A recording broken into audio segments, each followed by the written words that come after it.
We're living in exciting times, and I was thinking the other day, who woke up with amnesia and couldn't remember who he was. As guardians of the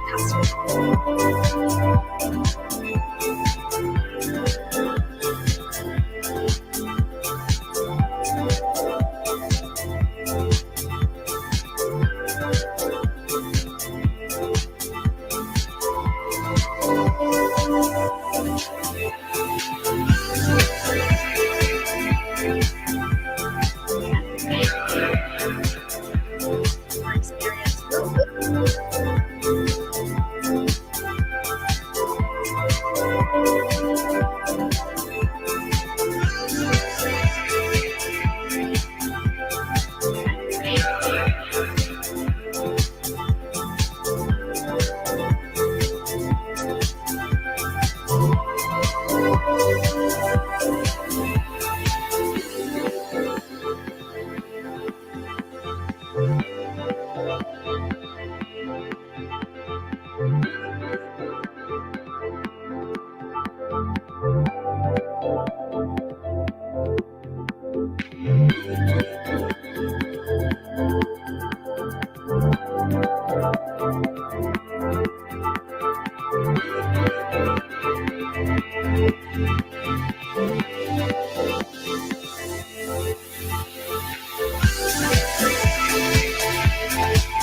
Bấm này là bấm tới, cái này bấm lui.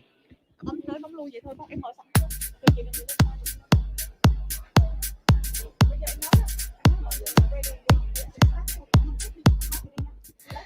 Ladies and gentlemen, we will begin the forum in 5 minutes. Please enter the ballroom area and be seated so that we can start. Thank you.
Ladies and gentlemen, our event will begin in very shortly. So once again, please get into the ballroom and have your seat. Thank you.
Good afternoon, ladies and gentlemen. A warm welcome all of you to Martech Vietnam Conference organized by MMA Global in Vietnam.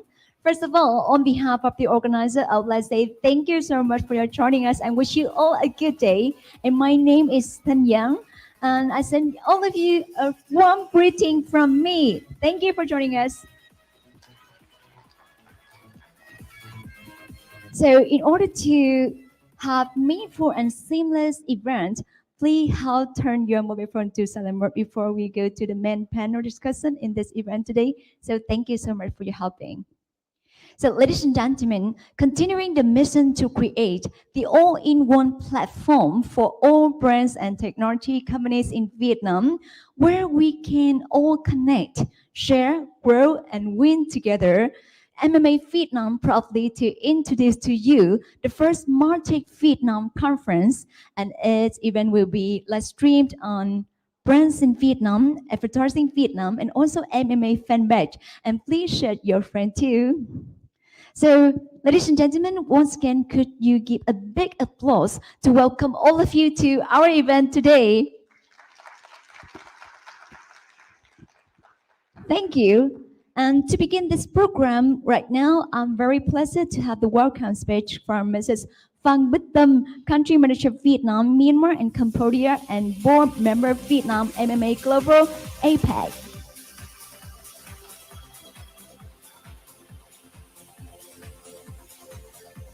Good afternoon. How are you today? Very good. I first say I'm very happy and very proud to be the part of the event today because we haven't discussed about this 2 years back, but today we make it happen. This is very good news. And I'm so proud because we have a lots of faces, a lots of friends and partner in this room. Thank you so much, the board member of MMA. So just like I want to take this opportunity to thank our board member, our advisory board, our partners. So I have some slides. Okay, let me do this. The cue em ơi, cái này ổn chưa? Is it work? A silent moment. Okay, not really work. Okay, here. Oh, okay, no worry. Here in my slide. I think it's not working, right? They haven't launched yet. Cái cue card này chị đúng là vậy đúng không em? Okay, so I don't want to take it long, but in order to make it happen, we have an advisory board for this event, and we have to form up the beginning. I must say 2 years. So who are they? Actually, they are the board member of MMA Vietnam, and today they're also in this room. So thank you so much for working a lot with MMA team to make it happen today, and a lot of partners to support MMA to make it happen. And today the event live stream on Advertising Vietnam, Brand Vietnam. I think all of you guys are very familiar with this platform. Is it right? Yes. And on MMA Vietnam fan base as well, with MMA APAC fan base as well, and YouTube channel as well. So just like this event will be broadcast properly. And they will see your face here as well. So please smiling, okay? During the whole day, okay? So, and I want to say something, but I want to keep it secret because you know why? I want to invite the chairwoman, the co-chair of MMA Vietnam, Miss Nguyễn Thị Mai, she's the VP of Marketing from Unilever. She will perhaps of MMA Board Vietnam to share something about this and why we make it. Thank you so much. Over to you. Yeah, thank you, Tom, very much.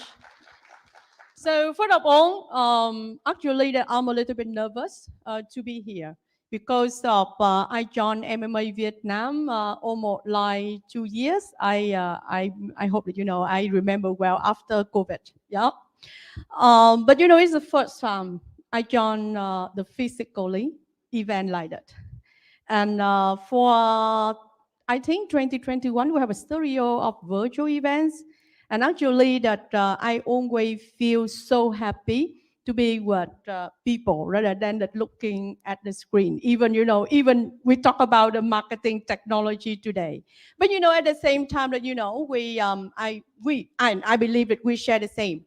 So we feel so lucky that, technology helped us a lot during go to the pandemic.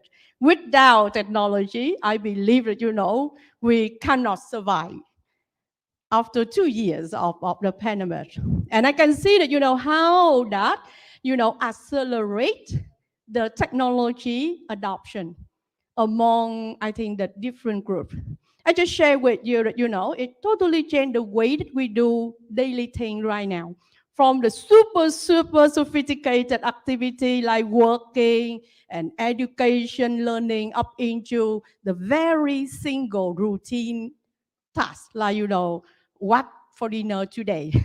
How is the recipe? How I cook this kind of dishes? And, it's not just like for the look like high tech or, tech savvy group, like working people, student, younger group, but, across every single one now, they adopt with the new technology.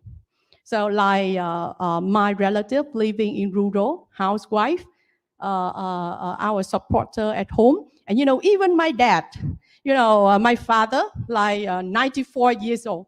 And, so lucky that he can use a smartphone and everything. So when he quarantined in the hospital alone, we can still keep connected with him throughout 2 weeks of hospitalization.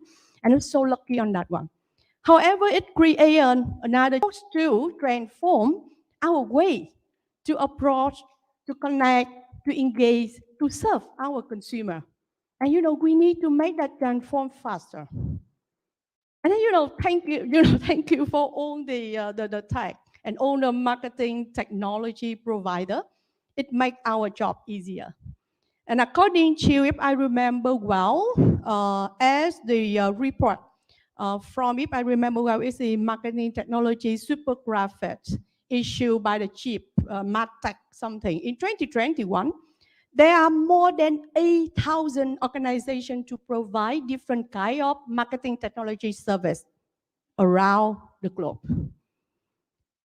Actually, the too many is not that good. It makes us so confused.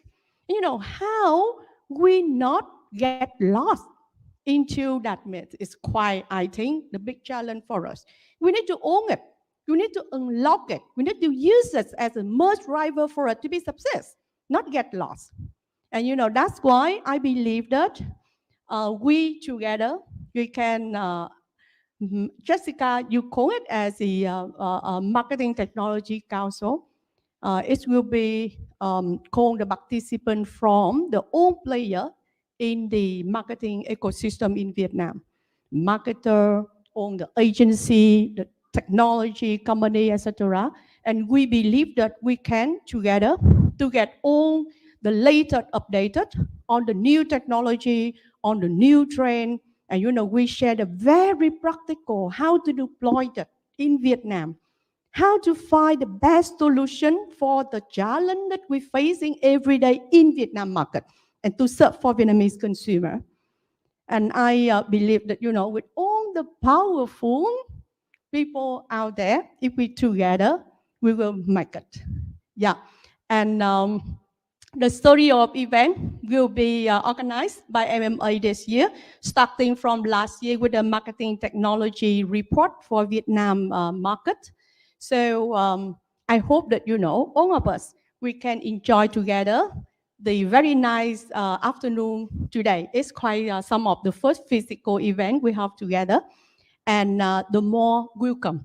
So it's just like the starting for our journey. So thank you very much, and I'm so happy, I'm so blessed to be here with all of you today. Thank you. Thank you so much, Ms. Mari and Ms. Thumb. So, ladies and gentlemen, it's great honor to stand here presenting the distinct speakers that will present on the topic omni-channel, new business model for double impact, consumer and customer satisfaction. And the session will dive into more concern of marketer today about omni-channel. And please join me in welcoming Mrs. Nguyễn Thị Minh Tâm, Business Unit Director, Home and Hygiene, Unilever Vietnam.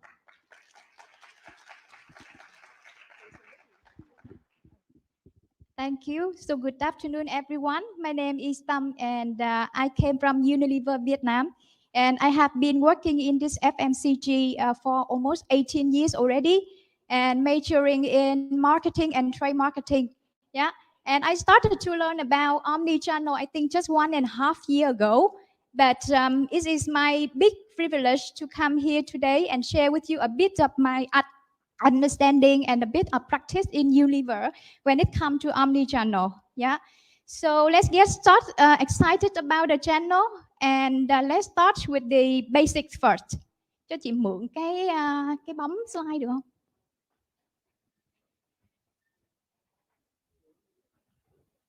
Hiện tại cái đó đang bị trục trặc chút xíu nên chị nói chị cứ giơ tay tụi mình sẽ bấm cho Okay. mình. Okay. Yeah, cho chị cái slide đầu tiên. So we have been familiar with the pure play in Vietnam, the model of Lazada, Tiki, or Shopee, etc. However, omnichannel is a later emerging trend. Yeah. So what is it about? The definition slide, please. Or maybe a bit of the agenda. I just forgot to share with you the agenda of my presentation today consists of 4 parts. The first part is the definition and the trend a bit in our regions and also in Vietnam. The second part is about the shoppers of the channel, their motivation and their shopping journey. The third part is about the content, data, and media deployment in omni-channel. And last part is a use case where Unilever partner with Big C to develop and to deploy an omni-channel campaign last stage for results. And I think save the best for last. In the last part of my presentation, I also invite one of our trusted partners, Miss Trương Thị Huyền Nga from Central Group, to come on stage also to share her point of view in this topic. Yeah. So give me the definition slide. Thank you. Yeah. So this is the definitions of omni-channel, that it includes all retailers that offer both online and offline shopping solutions to shoppers to fulfill and deliver the grocery e-commerce demand via in-store and also outside of their stores. Yeah. And the shoppers of this channel, their mission are largely driven by the routines and also needs for today. Yeah. And some retails that operating in omni-channel in Vietnam also include Big C Go, Bách Hóa Xanh, Copmart, and also Lotte. So many of our retailers started to operate omni-channel nowadays already. Yeah. The next content, I will share with you a bit of the trend of omni-channel in the world and also in Vietnam. Yeah. So last year during the pandemic,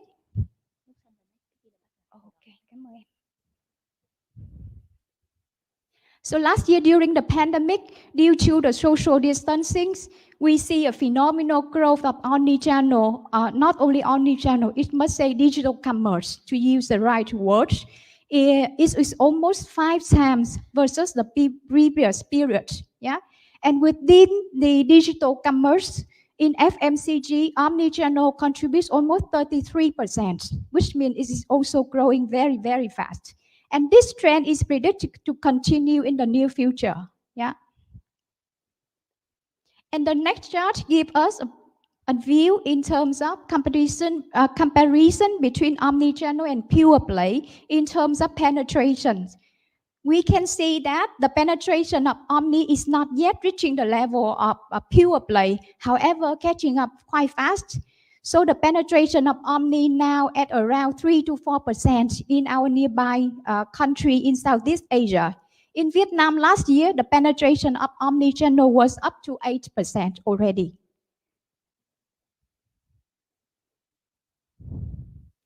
Now we come to the discussion about the shopper of the channel, who they are, and their motivation as well as their market, their consumer journey. So according to Kantar research, in Vietnam, it is said that the shoppers of omni-channel are more skewed to the youngsters, yeah, and also the middle age, with big size family and as the medium LSM here, living standard measurements, is a kind of social economic class. And for them, the main mission is largely driven by routine and the needs for today. However, there are also a percentage of omnichannel shopper are willing to browse and try new things. We call there is still experiential shopping missions for omnichannel. And the shopping journey is also omnichannel and it can be various. So let me pick one of the consumer journeys to give you a sense of what it could be. Yeah, just one of them. So let's, for example, pick Rachel. She is 40 something and a housewife, and she wants to shop wherever it is convenient to her. So normally she is a frequent shopper of Tesco, a hypermarket. So one day in the store, Rachel interacts with a promoter at an activation booth of Domestos, a product that say that it is natural and at the same time can kill 99.9% germ. So Rachel started to feel excited about the new product. So she scanned the QR code at the activation booth to get a vouchers and at the same time a sample.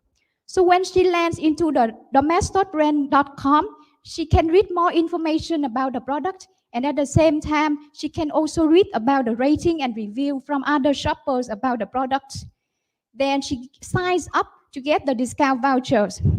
After that, Rachel heads to the main shelf in the supermarket to buy the product. And as she makes the purchase, Domestos started to reach out to her via an SMS to get her rating and review in return for another gift if she can come to the tescogrocery.com to buy any products. So since then, Rachel sometimes she go to the stores to buy things, but sometimes she shop on the online channel of Tesco to fulfill her order, especially for the bulky and heavier stuff. Yeah. So for shoppers like Rachel's, there are still reasons for them to shop both online and offline. The reason why they shop online is that online shopping is still suitable for social distancing and become more and more convenient, especially for the people, they are busy. But they are still prefer to come to the store to buy things because they like to touch and feel the products. And also for some of them, the trip itself is a leisure activity.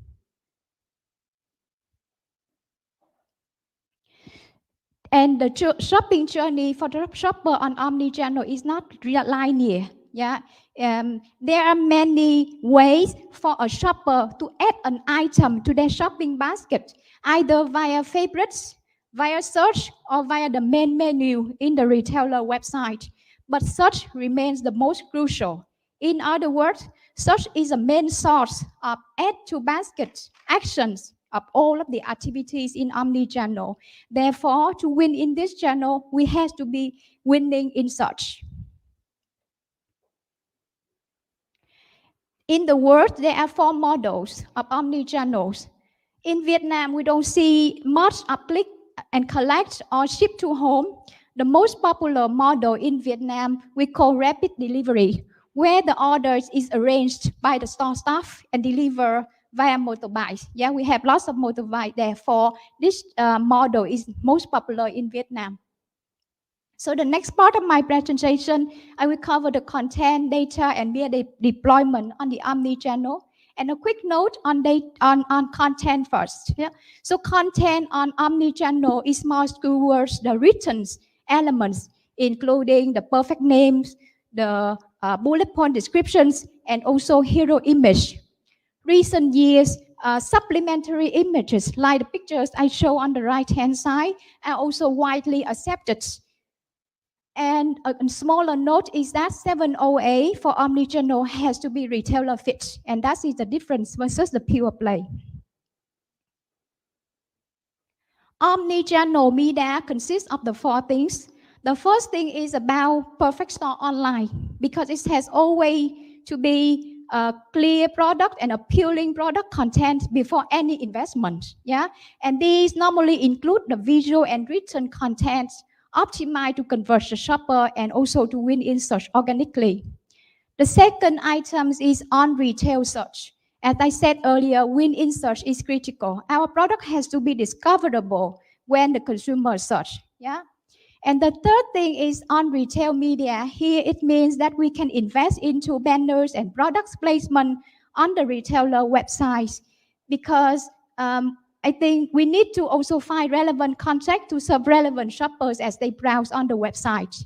And the last element is about off-retailer media. Yeah, so this is including the paid search, programmatic, or social, normally to pull shoppers from the awareness funnel into the conversion funnels. Media and data, to operate that model that I have just mentioned, the media data and retailer data have to be on board together for win-win solutions. Why so?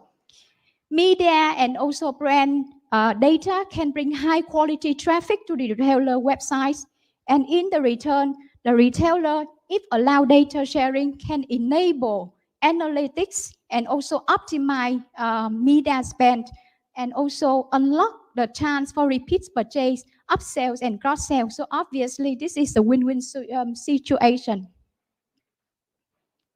And over the past few years, we see that the omni-channel media and data landscape has evolved, really. However, it is still behind the pure play. Yeah.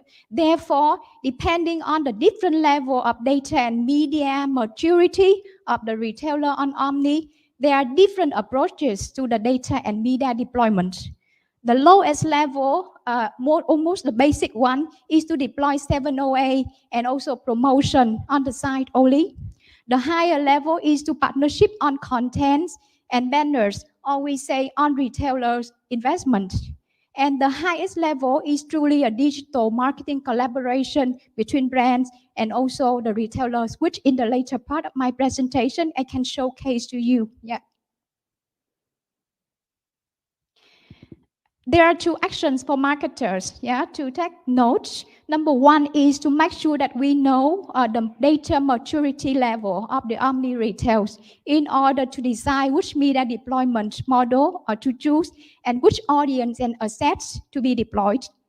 The second keynote is that we need to have clear vision of how success look like and have a visibility of performance tracking in order to tell if we're delivering our business objectives or not, and we can also optimize along the way. Yeah, and as promised, the last part of my presentation, I'm happy to share a use case of bringing data, retailer data, and media data together for not only consumer and customer satisfaction, but at the same time, unlock channel and category development. So when I say category development, it normally include the job to be done of getting more users, more usage, or more benefits to the category. They can come into a sweet spot with the channel development. Normally, it includes increasing shopping frequency, increasing basket size, or expanding the buyer base for the channels or the customers. So last date, Unilever and Big C collaborated to create a test campaign where we retargeted the Big C loyalty shoppers and offer them enhanced or enriched shopping trip via the online and offline hybrid shopping models.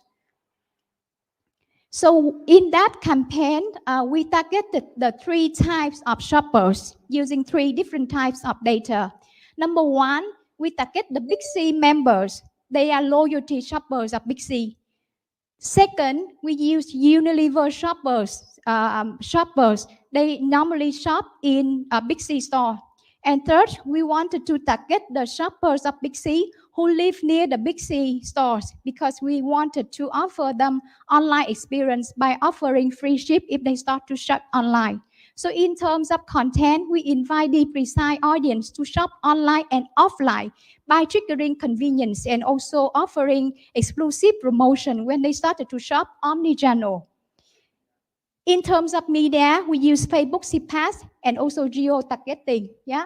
So the results were very encouraging. You can see here conversion rate, average basket size, or return on ad spend, or exceeding the our home care performance in pure play in the same period, which is that last time. Yeah. To conclude, we can deliver our business objective via the media and the data deployment and leveraging the power of the online and offline shopping experience as we enrich for our consumers.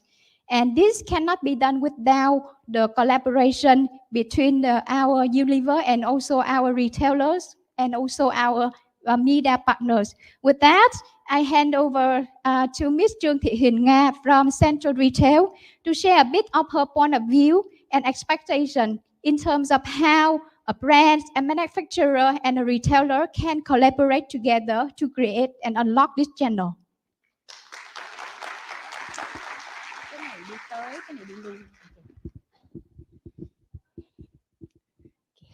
So hello everyone, my name is Nga. I'm Omnichannel Director of Big C and Go in Central Retail Vietnam. So thanks Ms. Tâm for the very insightful presentation about the Omnichannel from the point of view of FMCG brand. So now I will share to you about the what is Omnichannel in retail point of view. Okay, so let's start. Okay, so everyone asks me what is different between Omnichannel and pure player. So for me, the key point is different between the mode of omnichannel and pure player. It's about the integration of the online, of the in-store and the mobile experience. It's about the seamless shopping experience. Because you know why Walmart have to invest $3 billion of USD to buy Jet.com, and why Amazon have to spend about $13 billion USD to buy One Food. It's upline business because they want to do the omnichannel. Everyone wants to do the omnichannel. And everyone wants to have the integration between in-store, online, and mobile, and seamless shopping experience. With the retailer, we are be able to do the O2O synergy, online, offline synergy. It be able to provide to the shopper the multiple media touchpoint, the multiple shopping channel like website, in-store, scan and go, social commerce, telephone, multiple choice of delivery, multiple choice of payment method, and finally the shopper can shop anytime, anywhere, any way that they want to shop.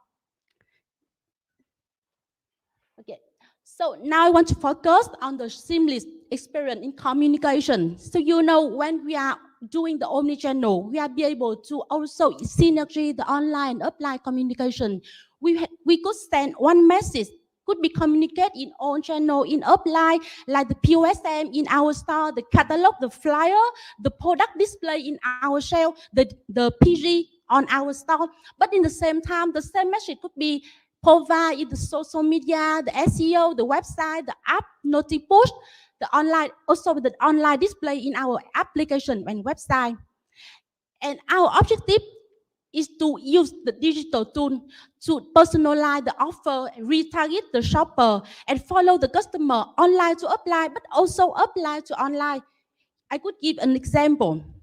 If today one shopper, they are shopping in our in-store, they stop maybe 5 seconds or 10 seconds in one product, but finally they will not shop, they will not purchase this product. So if we have the camera in our store, we could detect that this customer they have attention in this product, but why they don't want to purchase? And maybe when they come back home, we will be able to sending them some digital ad to remind them again that they may need to be purchased in online also.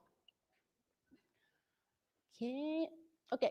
So now I just want to share with you a little bit about the seamless experience shopping journey. So you could see here's customer journey. From the awareness, we have the part online and the part offline. Here, the customer could be reached in many touch points like social media, by the advertising, or by offline event like PR, or our POSM and catalog, or maybe word of mouth. But in the same time, after having the awareness, some analysis by our blog, the content, landing page, they could purchase but not only purchase in the online like website, app, social commerce, telephone. They could also purchase offline in-store, even by telephone. And finally, even delivery. We could do the delivery, online home delivery to customer, but in the same time, we could do also the pickup in store. And finally, with the loyalty, the customer, they go through all of this shopping seamless shopping journey, and they will give the feedback, the referral, and become our loyalty customer. So here's some example about the omnichannel experience of offline and online. Let's say you are a customer. You could shop in the store, and then we will deliver it at home to you. In the same time, you go to our store, you could use our application to scan product, and finally you do not need to wait in the checkout. You could check out automatically because we already use the app for the scan and go. And another example about let's say you are shopping in the website, but you could choose the mode of delivery as home delivery, or you could do the pickup at store.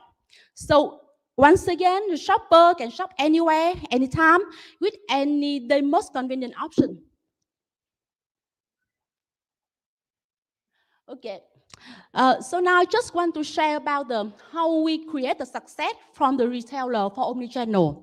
We have three advantages. It's very clear advantage if we compare a little bit with the pure player. The first one, we have a huge assortment with guaranteed quality. One of the concerns of people today when they are shopping online is about the quality of product. As retailer, we are be able to guarantee that, and we have, in the same time, we also have very huge assortment. The second thing, we already have a very wide distribution. It means that we do not need to invest in logistics anymore, and we could optimize the logistic cost. And everyone knows that the logistic is one of the, the biggest cost in invest in online. And the third one, with our wide distribution, we are be able to deliver faster and cheaper. But in the same time, many challenges coming to us when we are developing the omnichannel. So the first point is about the technology investment, because omnichannel require a lot of technology investment for the front end, for the back end, for the marketing solution, for the optimize, etc. The second thing, do we have a clear commercial strategy between online and offline? How we could optimize the commercial plan of offline, but in the same time create exclusive commercial plan for online. As the third one, because as Mr. already shared, we have a 4 model of the omnichannel, but 80% of the omnichannel will be picking on sale in store. So how we transform our traditional operation to become omnichannel operation in our store? So here's 3 challenging and 3 requirements that we need to think when we want to do omnichannel.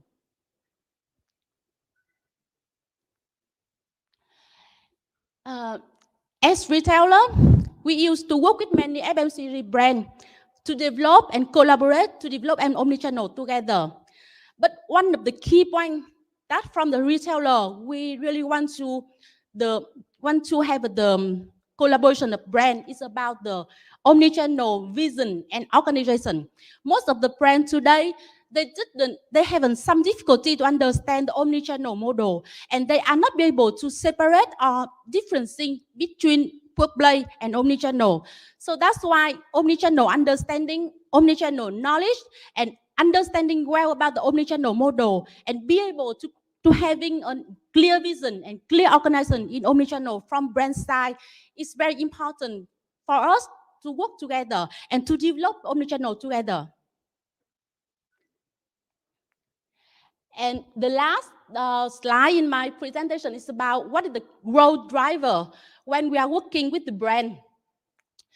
Of course, as I said before, in the commercial strategy, we will not only based on the traditional or applied strategy commercial, we need to be able to create the exclusive promotion between brand and between retailer. Also, the exclusive assortment. It's not about this product will not sell offline. It does mean that we will not sell in omnichannel, because the customer segmentation in omnichannel and offline is different. So we need to be able also to create the exclusive assortment between brand and retailer. The third point is very important. One is about the direct digital marketing, how the collaboration about the media between brand and between retailer. The first point is about the operation flow on field. In store, how we organize that? Do we have some collaboration or some support from brand to improve our operation flow? And the last point, as I think is the last but not least, is very important point. It's about the dedicated team with the omnichannel mindset from brand side also, to be able to understand the omnichannel and to work with the omnichannel team from retailer. So I think that's all for the moment. Thank you for your attention.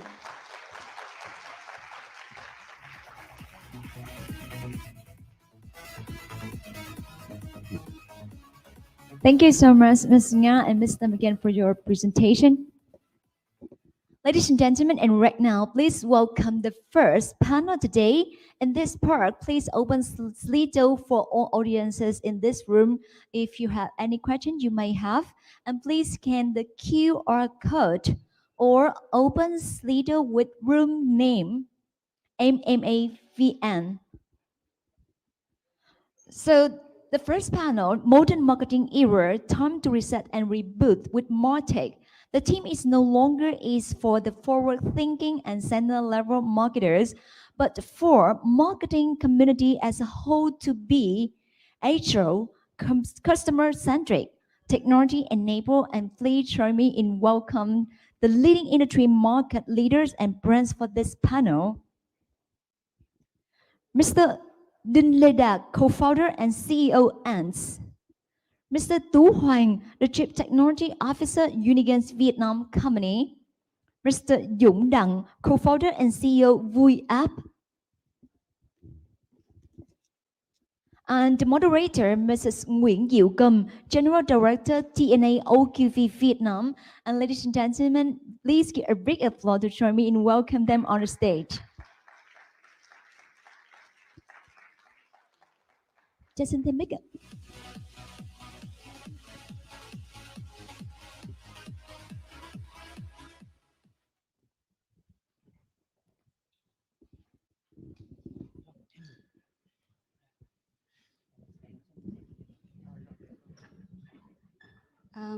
Thank you.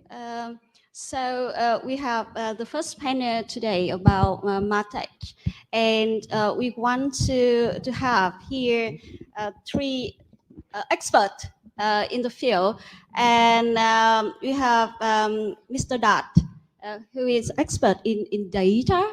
Yes, a very big topic of nowadays. And also we have Dũng will share with us some of his hands-on experience in handling data. And then we have Tú, which is from Unigons, will share with us some of the solution, very down to earth, very practical.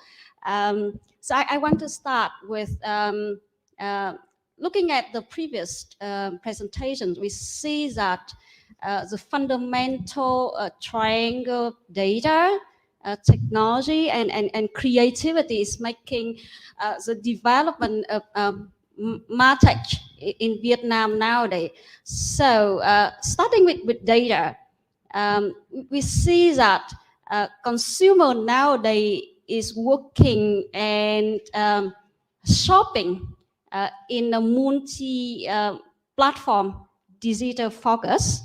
And also we see the retail landscape in Vietnam, as just shared by Nga and also Tom from Unilever, so complicated, so fragmented.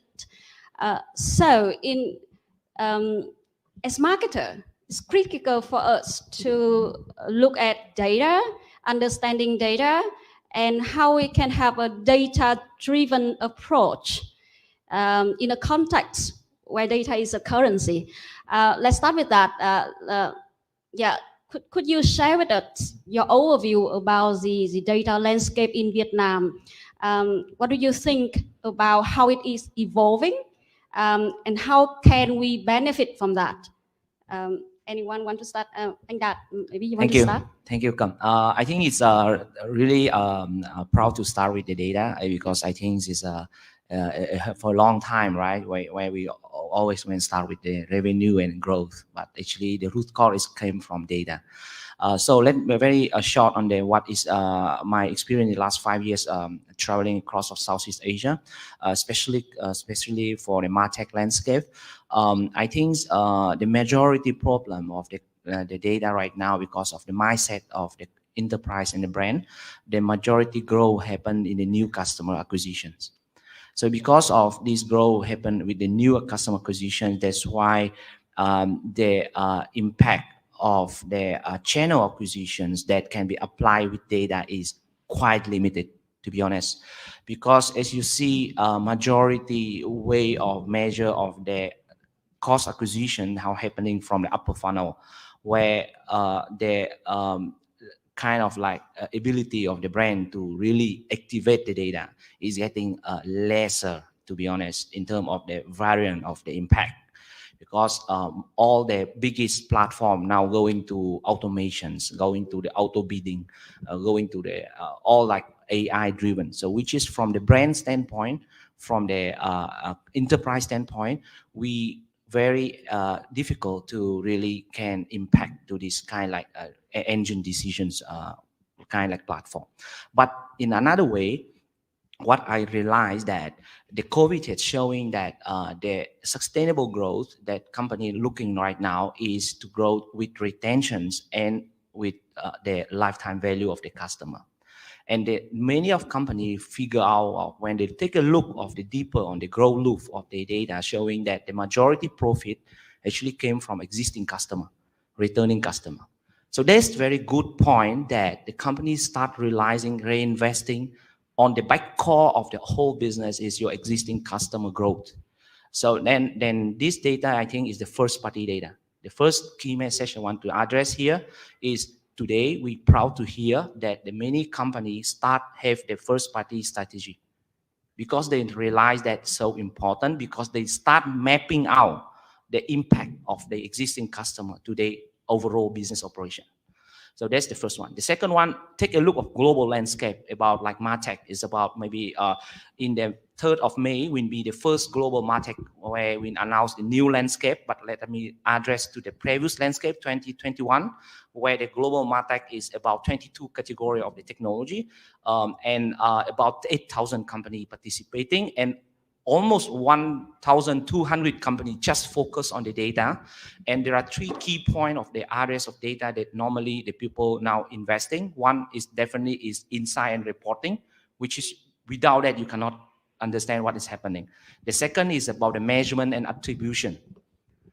The third one, which is changing the positions of the brand perspective, is before we talk about CRM, talk about DMP, but now we are talking about customer data platform, where it's very focused to solve the customer-centric view and first party data activation. So for Vietnam, just quick one, we have just done with Vcom and also with many of the largest e-commerce company to observe how many Martech stack normally companies using. In the global landscape, normally one company using about from 15 up to 17 different tools in the Martech in order to operate full stack of the marketing from full funnel. In Vietnam, around 10. And if we put it into the global landscape of the category, unfortunately, the data solution in Vietnam is quite few. And I think it's something that will be changed very fast. What I have realized just in single 12 months, 2021, I have realized that maybe 5 different CDP company built natively in Vietnam have started launch. I think it's so happy to hear and to see them here. I think brands start having their first meeting, engagement pitching of what is CDP is. And some of the brand already going beyond the data lake, which is they already have data lake, but the question is how from this data lake can bring the value to the impact of the campaign and of the business. So what I forecast for Vietnam in terms of data, I think 3 key points will happen. First, the first party data become the mainstream of anything of the planning standpoint, even the operation KPI, business growth, marketing, etc. The second will become about privacy. I think the privacy governance need to be in the place, because without that, people will not participate healthy in this ecosystem. And the last one is about the top management kind of like mindset. I think it's a very important kind like this educational workshop to really address the core pain point of the growth of each of the business in the sector. And I think that something will be the 3 main, I think, change for 2022 regarding the Vietnam market. Thank you. Thank you. Thank you for highlighting the importance of first-party data. I think that all of us nowadays in this room also know that first-party data is important, but as you said, it is a big platform. And not all the enterprise, the company in Vietnam can have the resources or the budget or the ability, right, to afford having a internal system of handling this first party data. So let's go deeper into data, how we can, I mean, maximize the different sources of data we have nowadays. So I just want to know more about you. You mentioned insights. You mentioned that also privacy. So how about, I mean, second-party data, third-party data? We have multi-platforms and other, just like the marketplace, super app, and all the stuff. How you think marketers nowadays can collab, right? Maximize the use of other sources of data to put it in a bigger picture of understanding the market. So anyone? Anyone? Dũng, I know that you have experience working. I mean, Dũng and I, we launched Uber in Vietnam in 2014, right? And then Dũng also worked with us as a head of payment solution at VNG. So I think you have, I mean, you have a lot of interactions with user and how we do, I mean, big massive amount of data. Tell us more about that. Good morning. Good afternoon, everyone. Very humble to be here because I'm probably the least marketeer person in the room. To answer Ms. Kum's question, I think there are two developments in the past 2 weeks that actually shaped my thinking a little bit. The first one was last week when Netflix, for the first time, they announced that they're considering doing ads. The second one just happened, I think, 2 days ago, when Facebook announced that their active user in Europe actually declining. So what does those development have to do with what we're working on here? I think one of the questions that our panel trying to answer is, what is the digital spending after COVID? What it look like?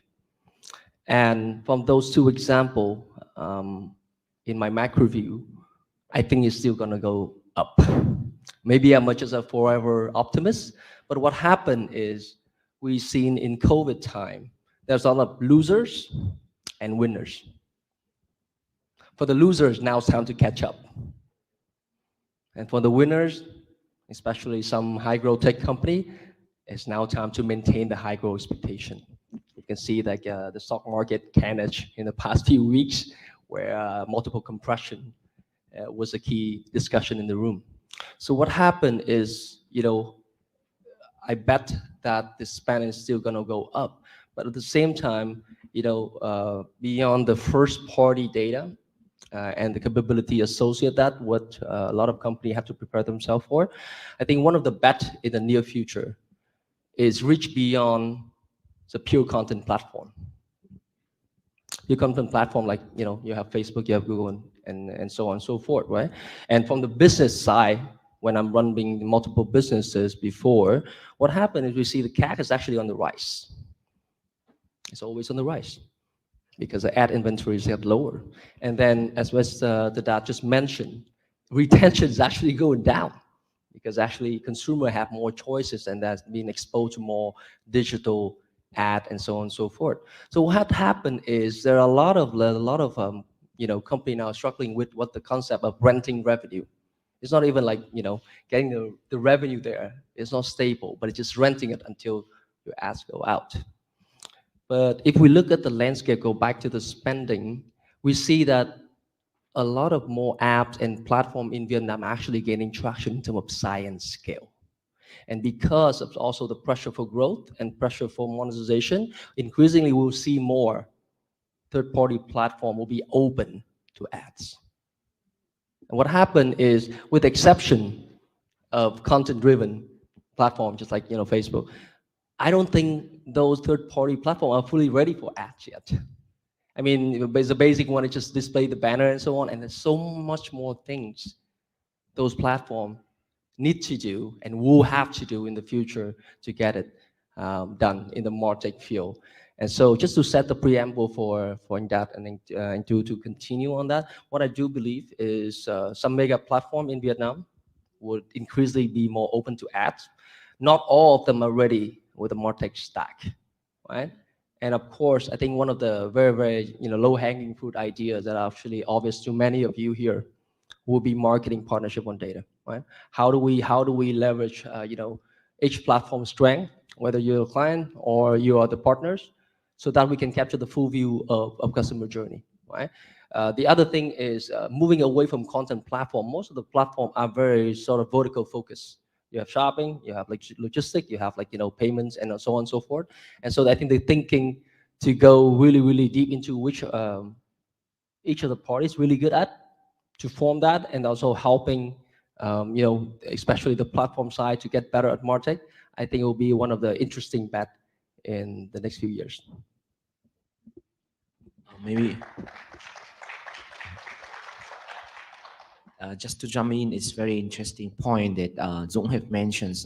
If you have seen here now is a super app, right? They start monetizing with the ads like Grab and GoTo and etc.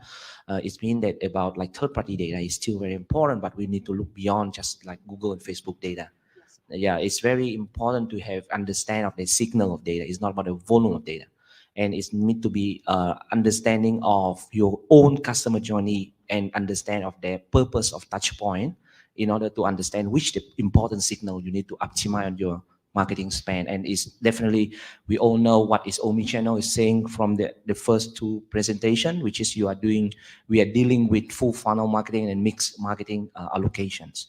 So one more thing I think is also need to highlight is like we are not delivering the ad or content, just as we are delivering the experience. So one of the new trends using the data is actually we are communicating with our consumer, but we are making it through the experience that we are giving them. Is kind of like, if I give you an example, I saw some of the retail company now doing a mini app on the Zalo. Momo is open API for mini app, and also Tiki is just open up. I believe that those systems will connect with Zalo first-party data, which is for the brand is going to be third-party data, and sometimes second-party data.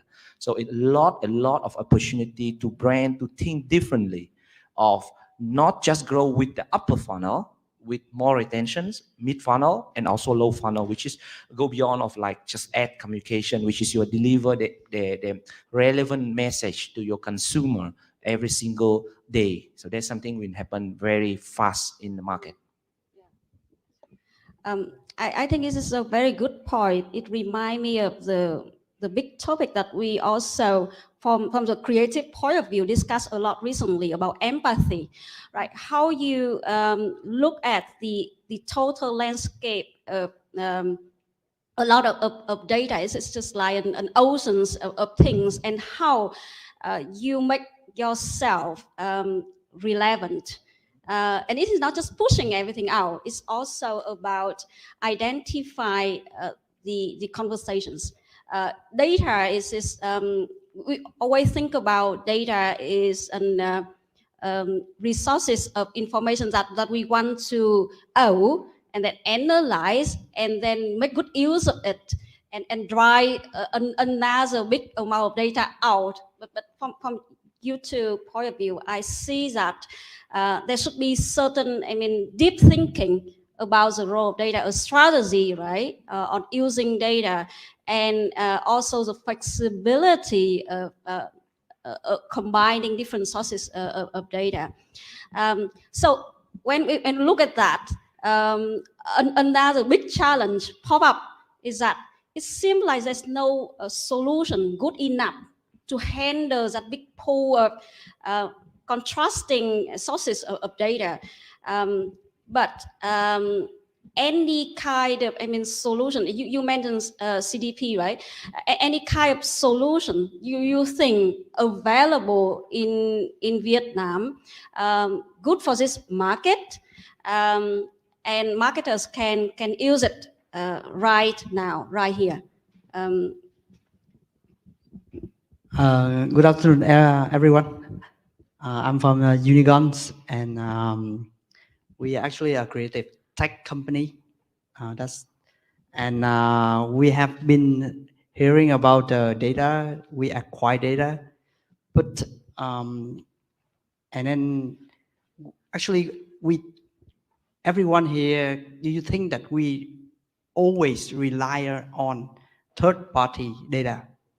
We rely on the data from Facebook. We rely on the data from our distribution channel. We rely on data on other funding on other channel. But actually, how accurate the data that we have? So no one tells. No one tells that.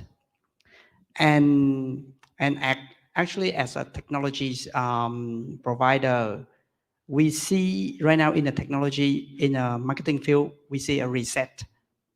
We see a reset. Why I call it a reset?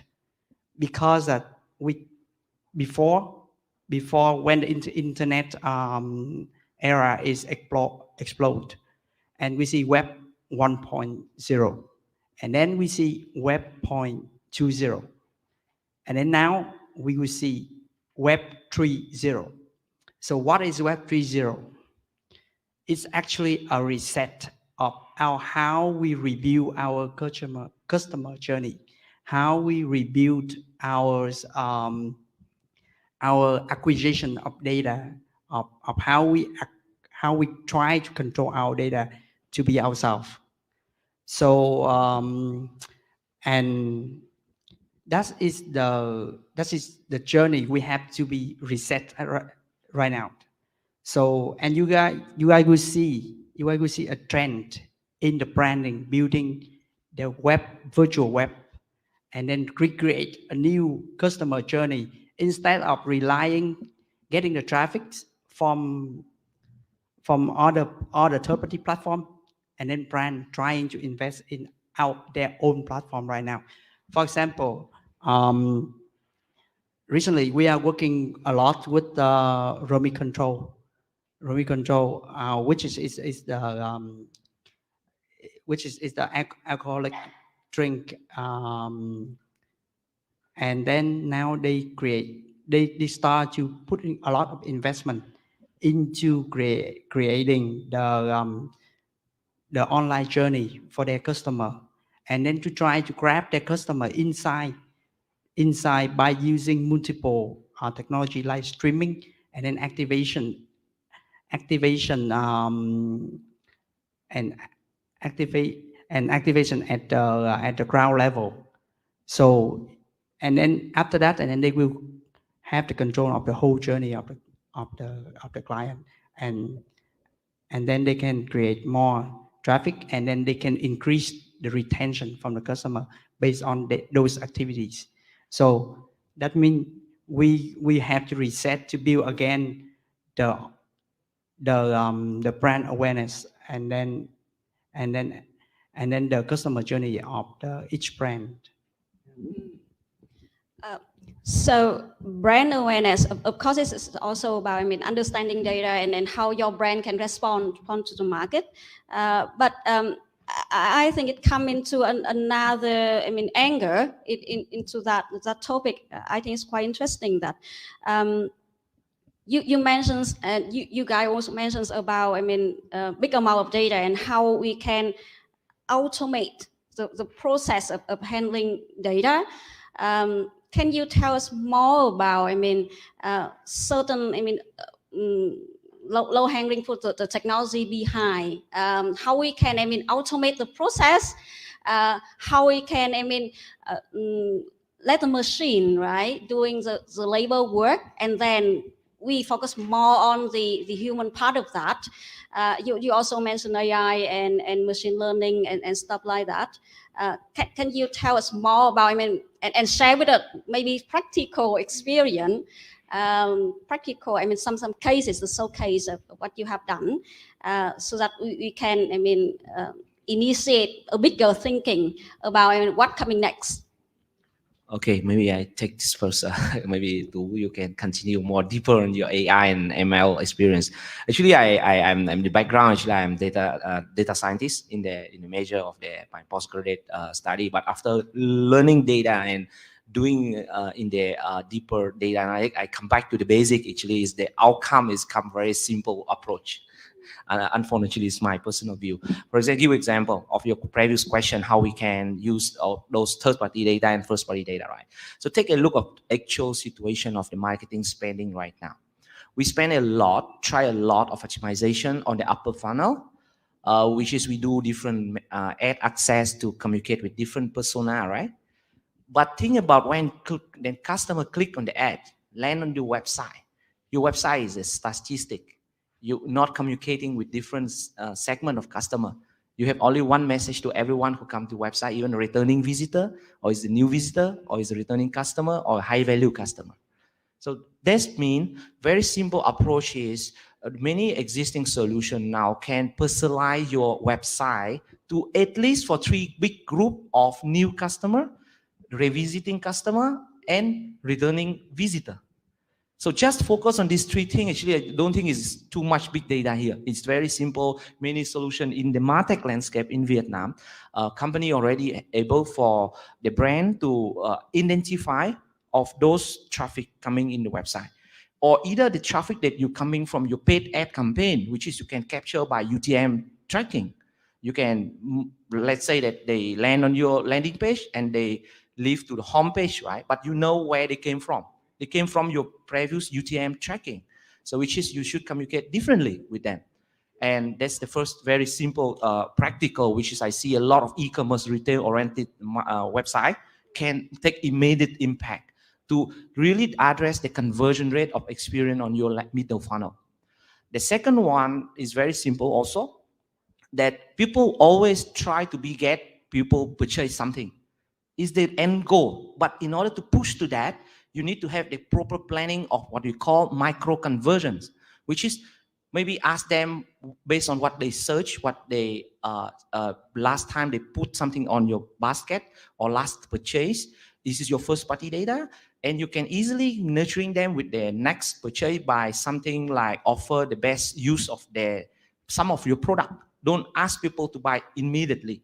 So that kind of nurturing process using micro conversions, you can have a lot of earning of conversion rate on your total traffic on your website. And simple example, pop up the one of the like interesting message and say that do you want to get the best experience on using this product? Just put your email. And you having the email, it means that you start going to another funnel of the communication lower funnel to communicate them and nurturing them, coming back and keep them to up to the purchase. So all this operation that can be done by very like simple technology stack. Is not much that you need to develop very complex stack system in order to do that. So I just want to highlight this, mean that back to the practical look at your actual data, on your actual traffic coming from different channel, just very simple approach to A/B testing on those traffic coming in on your mid funnel, which is your website or your app. Optimize the content to facilitate the journey on your website, on your app, and communicate with them in the way of not just ask them to register the account, just some micro conversion like ask their phone, forget the information or voucher or email. It's enough for you to keep communicating with the customer. So the idea here is we have some of report globally saying that if the brand keep communicating with customer frequently, the revenue of company will increasing properly. So it means it's not that only based on sales communication. It's also any kind of communication that you send to customer and people can open and read it. It's very important. One more trick, for example, the data showing that the purchase email have 7 times at least more conversion of open rate than any promotion email.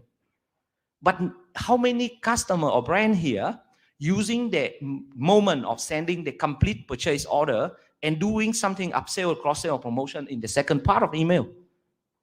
I know as a data guy, I know that this email will be 7 times more frequent, like open rate rather than any my promotion email. So why I don't use this existing email to just find a way to keep communication with my client? Why you don't need to say that, thank you for purchase this order, maybe this to your next order. So there's many kind of these micro moments. Look back on the journey of the customer will make you think that actually, I don't think it's the big data need to be here. It's very practical very data driven. You can have many tools to doing that. So that's something I think is a quick win for everyone to start the journey of the experience. Yeah, just to add on to that is so how we can just to add on to that is how we can that keep our client to as long as much as possible on our website, and in this at the same time we can consider our website. It look at the e-commerce era, everyone is look like the same. It's a standard. So how we make it different? We have to make it different. We have to make our website different. We have to make our customer journey on our website different in order to achieve what that says, that in order to make our customer to input more data, to stay on more data. Then how we can do that?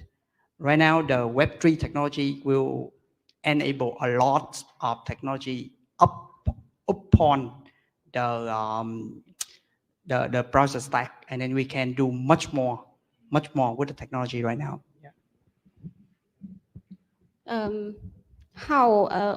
mean, I understand the technology part, but I mean, when it comes to consumer, the sensorial journey, right? Everything they see, right? Everything they hear from you, everything they interact with the brands, the product, and then the whole customer experience after that. What is the linkage between the touch point to keep it a seamless journey? So I think that with our experience is we will keep them at the first impression with the eye level first when we reach our website, and then after that, and then we will take them around with the product, with the creativities, with the and then embedded inside the data-driven customer journey. Thank you too. I think let me take also very practical, take a kind of two type of customer. One FMCG, second is retail, omni-channel kind of e-commerce, right? So from FMCG standpoint, please ask yourself, are you really serious to take care of your data, or you are investing on that? How many campaigns have synchronized the data? FMCG campaign is running every single month, every different brand, every different landing page, coming up of different data silo. It's how they kind of like properly that all these data linked together. So that's, I think, is first step, which is your data readiness before we talk about the activation of data. So you can see a lot of activation offline, online from those brands. I think I saw the big shift of trying kind of like unified platform in order to engage with the consumer from the FMCG brand standpoint. But it's still a journey to go before the data is ready to activate. Because now is data those not really in the stage of the massive scale activation. That's my first personal view for the FMCG.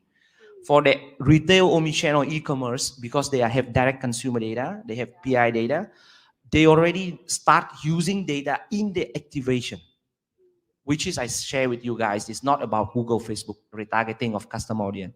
It's not about lookalike. It's all about the scale.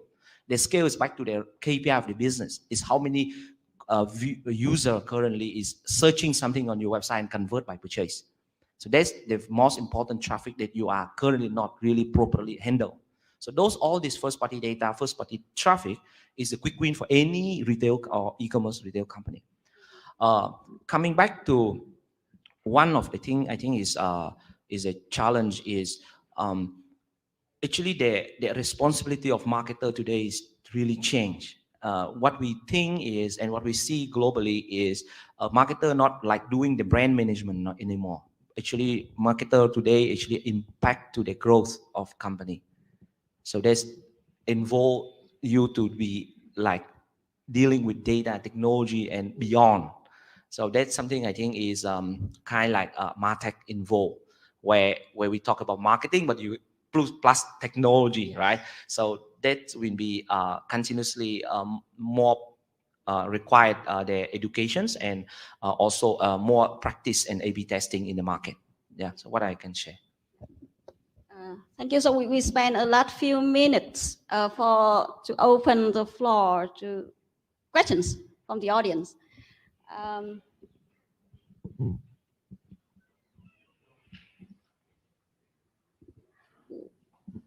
What are the market trends in Vietnam pharma market and healthcare? Yeah, after the pandemic, I mean, healthcare and pharma. Maybe I can start with this. Yes. Healthcare and pharma actually is the big opportunity because it's predictable pattern.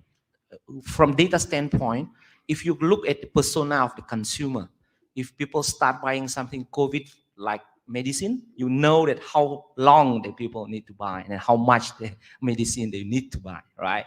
The same with any other pattern of the patients. So it means that for pharma and healthcare, you live beyond third-party data. Your first-party data is so strong and powerful in order to make the conversions of purchase. And the customer experience right now across of what I have seen in this last of couple of months when I also try to buy the medicine in Vietnam, Pharmacity, Long Châu, etc., they are quite understandable of they're getting their mobile phone for mapping of the transactions. So it means that this very simple experience drive the company a lot of opportunity already have making better campaign on retention rate and also the upsell, cross-sell, and making better LTV of the customer. So it means that company revenue can grow without you acquiring new customer. It means that you keep your budget of acquiring new customer remain, but your revenue growing sustainable of how you digest and investing on your existing first-party data. So this, and last but not least, data always talk about valid data. And when people dealing with the pharmacy and healthcare, data is very so like, you know, what I can say, clean. So it means that there is nothing to think about that because people really keen what they need to keen in. So many other system data, like even in the fashions, retail, fintech, sometimes even in the banking data, is people not like all people, they will keen this, the exact data, what they really want to share.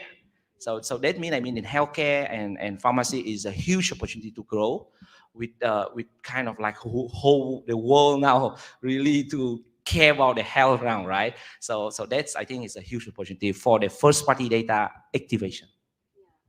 Not just about healthcare, it's also lifestyle and how to maintain the healthier lifestyle. A lot of questions, very big one. NFT not.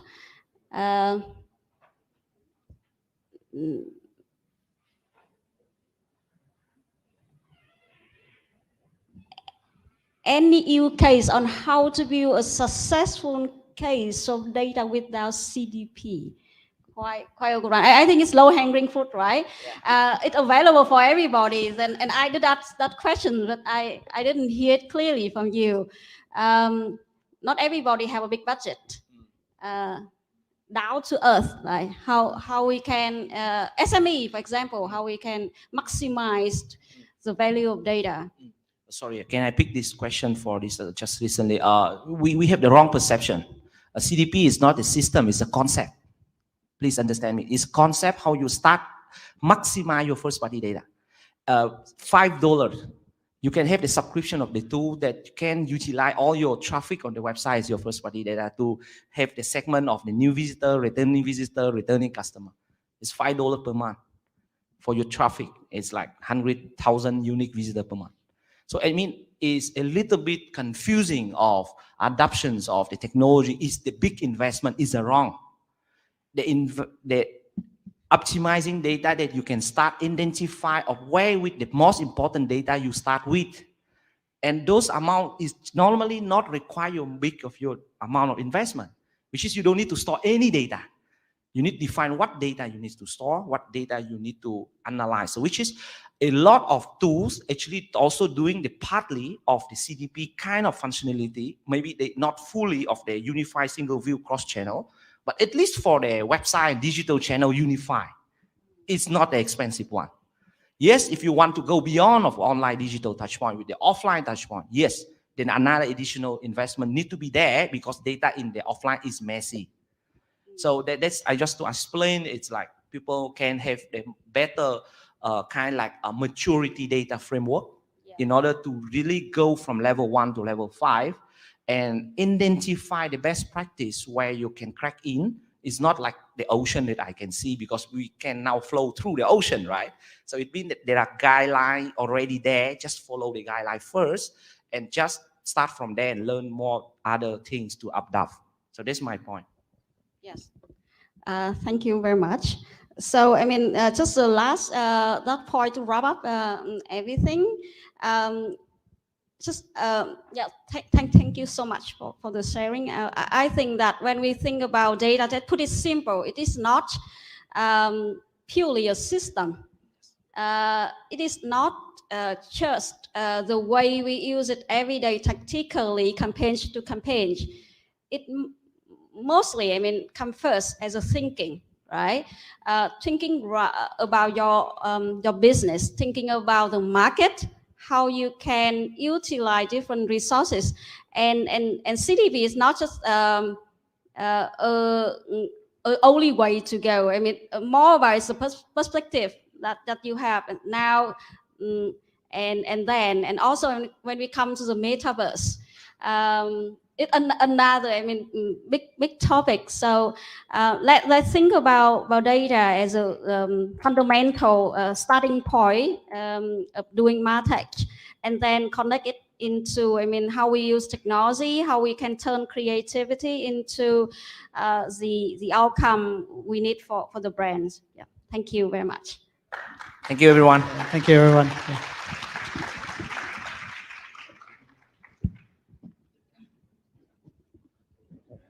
Thank you so much, all the panelists and the moderator, Mrs. Yu Gum. Thank you.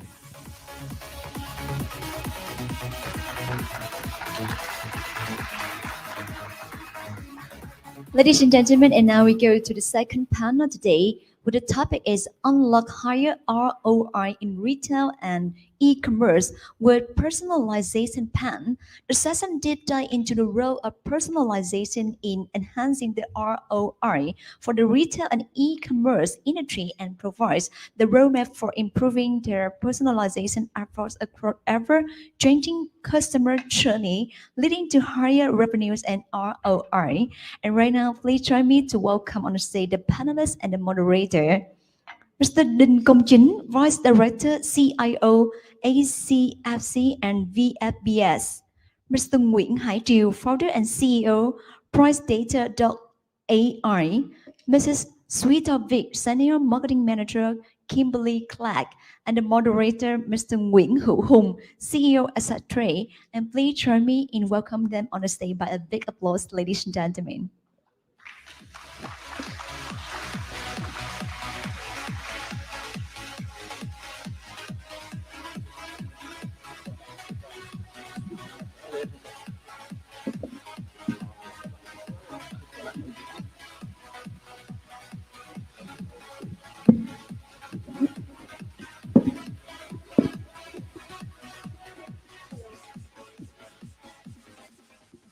Everyone, sorry, I think I'm very long time, so can be stage and say hello and enjoy a physical event like this. And the same like Miss Tâm, I'm so very happy, and I think today I'm sure that this panel will bring with you a lot of experience and also the real case and the success case, and also the value lesson for all of you. So I think all of you here, I think is very great expert in the Martech and also digital marketing. So I think each of you can introduce yourself and say something with the audience. Okay, first, lady first, right? Sweta, welcome. Hi everyone, good afternoon. I hope you guys can still pay attention and have energy left. I'm Shweta, very happy to be here in this forum with all of you. I currently work with Kimberly Clark. I lead the baby care business in Vietnam in marketing. And before this, I was leading the baby care business in Malaysia with Kimberly Clark. But I joined KC as a digital lead in Malaysia. So my journey as a marketer started with the digital marketing, and then I moved to consumer. So I hope I'll be able to share something valuable with all of you. Yeah, thank you. Hello. Hi, so my name is Jules. I'm a founder and CEO of PramData.ai. So we are one of the first CDP or customer data platform from Vietnam. One of the first, yeah, like that told, we have about 5 companies. And I was the co-founder of Unit Media, the social listening that most of the brands are using for now. And Buzzmetrics is also one of our company there. Thank you, Chair. Good afternoon, everybody. So my name is Jing. I come from a retailer in Vietnam. So proud to be here today to representing the different side, the user of what the tech vendor here provided. So I come from ICFC, one of the top fashion retailer in Vietnam. You all may not know that we are the guy who own the Nike, Mango, Levi, CK Tommy, thing like that in Vietnam. Every single shop that you see those brands is under us to operate. And aside that, we also running the other food chains, Domino Pizza, Popeye Chicken, Burger King. So maybe this is the first time people know that ICFC and VFBS is the guy who running those brands in Vietnam. So why I mentioned that? Because we come from very different industry, fashion with different difficulty, and fast food also have different difficulty. I'm happy to join with you all today and hope that I can share our journey with new tech, Martech, which can help our business growth. Thank you. Yeah, thank you, Anh Ching. Okay, I want to start this panel with a story in my experience in the COVID time. My wife suddenly in the Valentine Day want me bought for her a diamond rings. I'm very surprised why after 10 years she required me to buy a diamond rings. And also, I don't know where I can go because almost a jewelry store is closed down.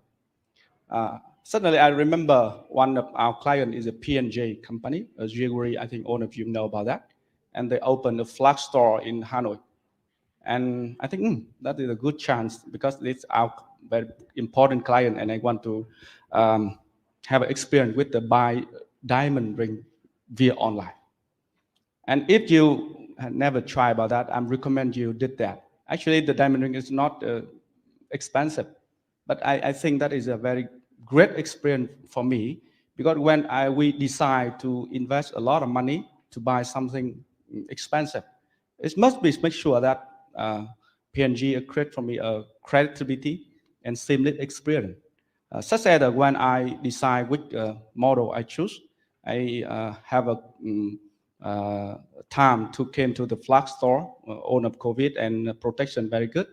And when I decide to buy it, automatically they send a message to Zalo and they show us the invoice with the clear information of quality of diamond and everything about that. It's make me and my wife quite happy because I've never thought that, right? We can board and trust it. And after that, I discussed with my friend, Mr. Long, he's work for P&G. Long said that, oh, in COVID-19, we sell diamond very good. You know why? Because a lot of rich people, they don't have the money, but they don't know where to spend. And when like Sweta have buy a ring, and he shared with Tâm, Tâm said, I must to buy the bigger diamond. So that's why I like a competition. That is a great thing why P&G do that great. And you know that after COVID-19, P&G is a double revenue and they will reach very recording revenue and profit in this year because P&G understand very well about their audience. They shift from the mass customer client audience to the rich people. They know that the rich people inside, they know how to touch to the rich audience, and they know which channel can engage and can make them happy. So that is story about, I think, Many companies are facing with the difficulty when apply the Martech, the data to the business. But P&G, I know their story 4 years ago when Mr. Thong, he decided to invest a lot to the CDP, to the Martech.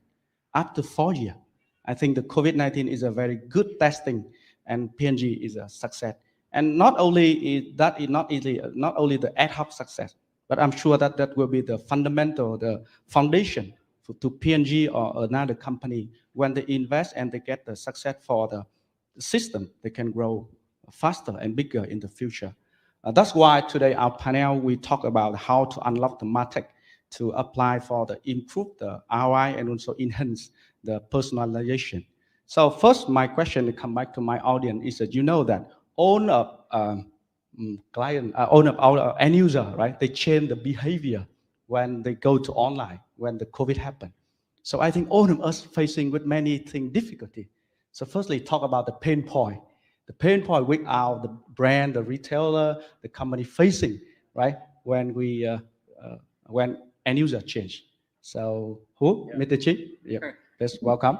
This is the real story, right? Because we just say about the difficulty when the COVID hit Vietnam so hard, and other bigger retailer, we are hitting hard also. So you take months back to the time when we on lockdown. So on shopping mall closed, on store almost closed. So we have no way to sell out. There's no customer come, there's no traffic, and then also there's no money, right? We have millions of goods still there, and then nobody ever can buy because there's no way for them, because we come from the background that we are traditional fashion retail. We are almost of our store is in supermarket, supermall, department store, and when those space closing, no traffic, and it's really hard time for our business to survive, to be honest. And after the lockdown, right, we can see the trend, the shifting of behavior from customer. They're starting to familiar with online shopping more and more.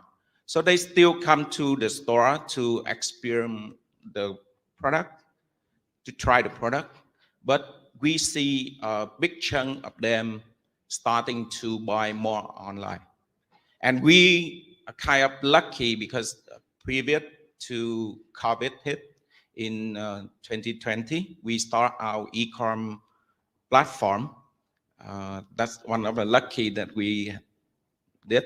And then we still can sell things during the COVID. Of course, there is some problem with logistics, but we still can have some cash in, cash out based on the e-com. And there's a lot of activity regarding to marketing. Previously, they do traditional marketing, right? Billboard, OOH, things like that. So now everything closed, cannot use at all. So the good thing is we starting with e-com, we do a lot of DM, digital marketing, and advertise more relevant and more suitable for our customer at the lockdown time. And right now with the shift with the way customer change in how they buy things, then we already on the chain, we already have the tool, we already have trained our customer to using the new channel to reach to us. So that's our story. I work for online more than 10 years. And I remember when I run an offline company, if one customer came to my store and if they went left, I will follow them. Oh, stay here.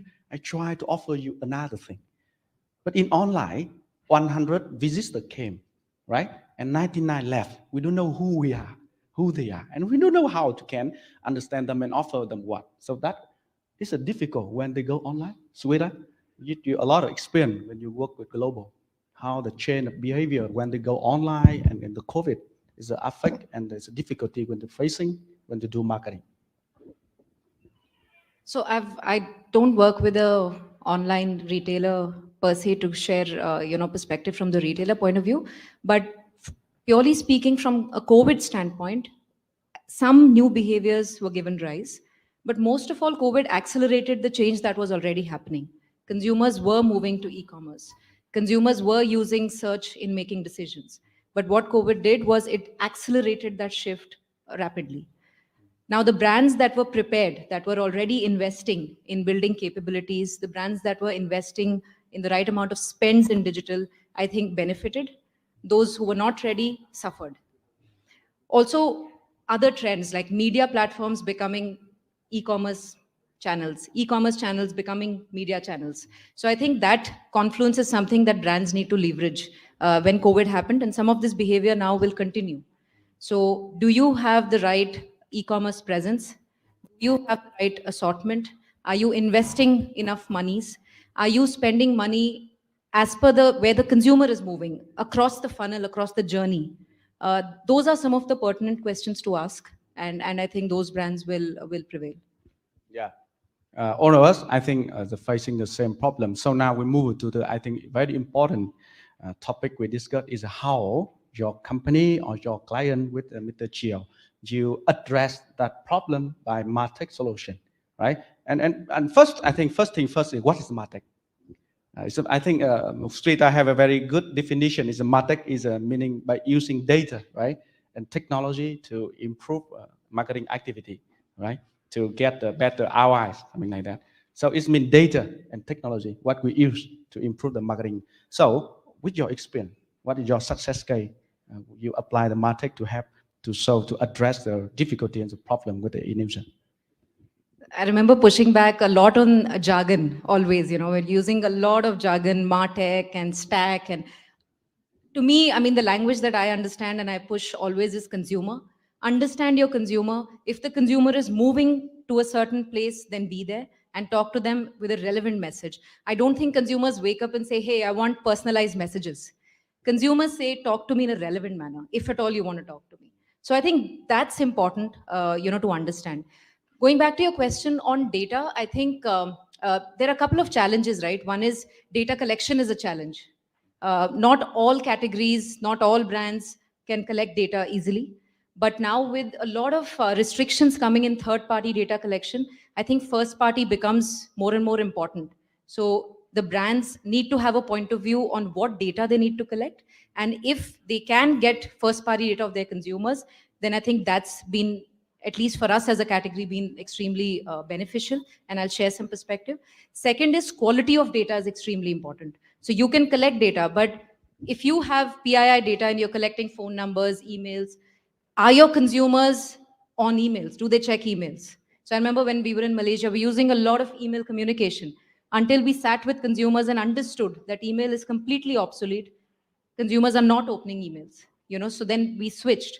So are you collecting relevant data? If you're collecting phone numbers, for example, is the quality good?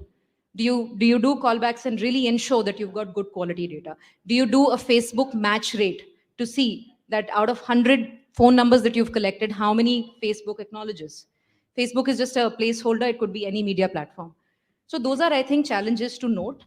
Let me share how we've been able to use data. So I look after Huggies as a brand, and I lead baby care for KC Vietnam. Now, our category is a very interesting category because firstly, consumers come in and they stay for 3 to 4 years and then they move out. So we've got a very short shelf time to really talk to moms, drive preference to our brand and ensure that they stay with us.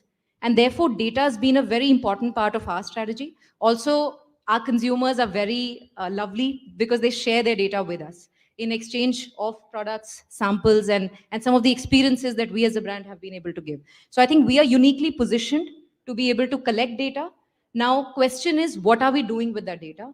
Some implications or success that we have had is as follows. Number one, media, right? Giving you a very extreme scenario, if we are able to collect data of 60% of all new moms in Vietnam, we don't need to be on mass media. We don't need to be on television. We can have such a meaningful relationship with the mom on a platform of her choice through data collection and forge a, so to speak, one-on-one relationship with her. So I think media is a very powerful implication of good quality data. Number two could be, of course, better ROI, right? So assuming that if you are able to have a better connection with your consumer because you have their data and you've been able to talk to them in a relevant manner, then they will convert at a lower cost. Then they'll stay with you. So the cost of keeping them into your brand is lower. So there are long-term implications of just having better return on your marketing spends if you have good quality data. So media, ROI are some very, very obvious implications. The other, if you're 2 steps ahead as a brand, could be getting insights. What is stopping you from using your data to actually get ideas? You know, gone are the days we need to do focus group discussions. What is stopping you from sending moms a quick message? Do you like this pack? Do you like this idea? What do you think about this? You know, so how can you use data to actually mine insights? Because we are living in a very, very agile time. So I think just getting insights, being able to talk to them in a meaningful manner, these are some very simple implications. Of course, using it in e-commerce, retail, to improve your media spends is something also that we found good benefit in. That's great, right? Gartner have a report show that if when we apply the Martech, the time we launch product to the market with the 50% faster, with a third lower cost, and with the ROI double. How about Mr. Chiu? You also have a lot of company apply the Martech. Do you can share with your experience, your real case story when the company, your client, success in the Martech? Jing want to share about his Okay. company That's context great. first. Okay. Then we go to the solution. That's great. Mr. Jing. That's arrangement because from our business is a kind of, a little bit contrast with just let me just say, because compare with Kimberly Clark, right? We are a kind of newcomer, a baby in applying Martech. Why? Because we are a retailer for until now 20 brand of fashion. Previously, we are traditional retailers. So each of the brand, they have their brand marketing team, and then they running the different, campaign and activity based on brand DNA. So because the difference between brands, right? So our problem is not about collecting data. Our problem is about we have so many data. And though they start somehow duplicate, how to say, different from brand to brand, and also duplicate because we have the customer who also the customer of the other brands. So when the marketing team of each brand, they do the marketing activity, right? One customer can receive multiple messages, and most of them are kind of, mass communication, not relevant, or so become spam with customer. And then now come to the other part.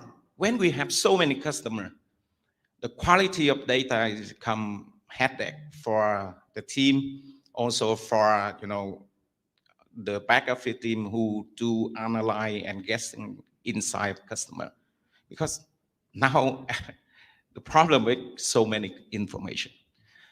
And because so many information, so many customer PII that come to the other chain, the other pain point of how we protect those information, because that become, privacy protection, they become regulation on how you use the data, right?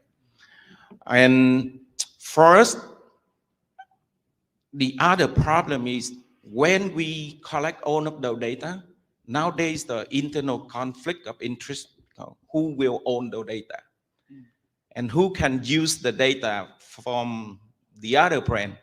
Because if this is single brand, this is easy, right? But we have multiple brand and have the overlapping between customer, then who's will be the owner? Who can use the data? Who can updating the data? And that comes to the point, data governance process have to be in place. So technology is just part of the thing, right? So process is also the other part of the thing. And then now come to the main part of people, because people used to use the traditional marketing thing. And if they using the digital thing, they go through vendor agent.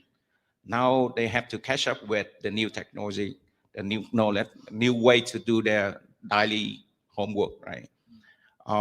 That's all our challenge. And because we are baby step, entering to use Martech, so vendor like Prime Data, AK Digital, things like that, help us a lot with their guidance, how to use the Martech to increasing the ROI for the marketing activity, how to use the Martech to reach to our customer in more relevant contents, and offer them more freestyling rather than doing mass communication and offer. So I would love to hear from Angel for his insight and guidance how to use Martech to do it better. Okay. We just have a more, I think, 5 to 10 minutes, so we can deliver a message. Hurry up, right?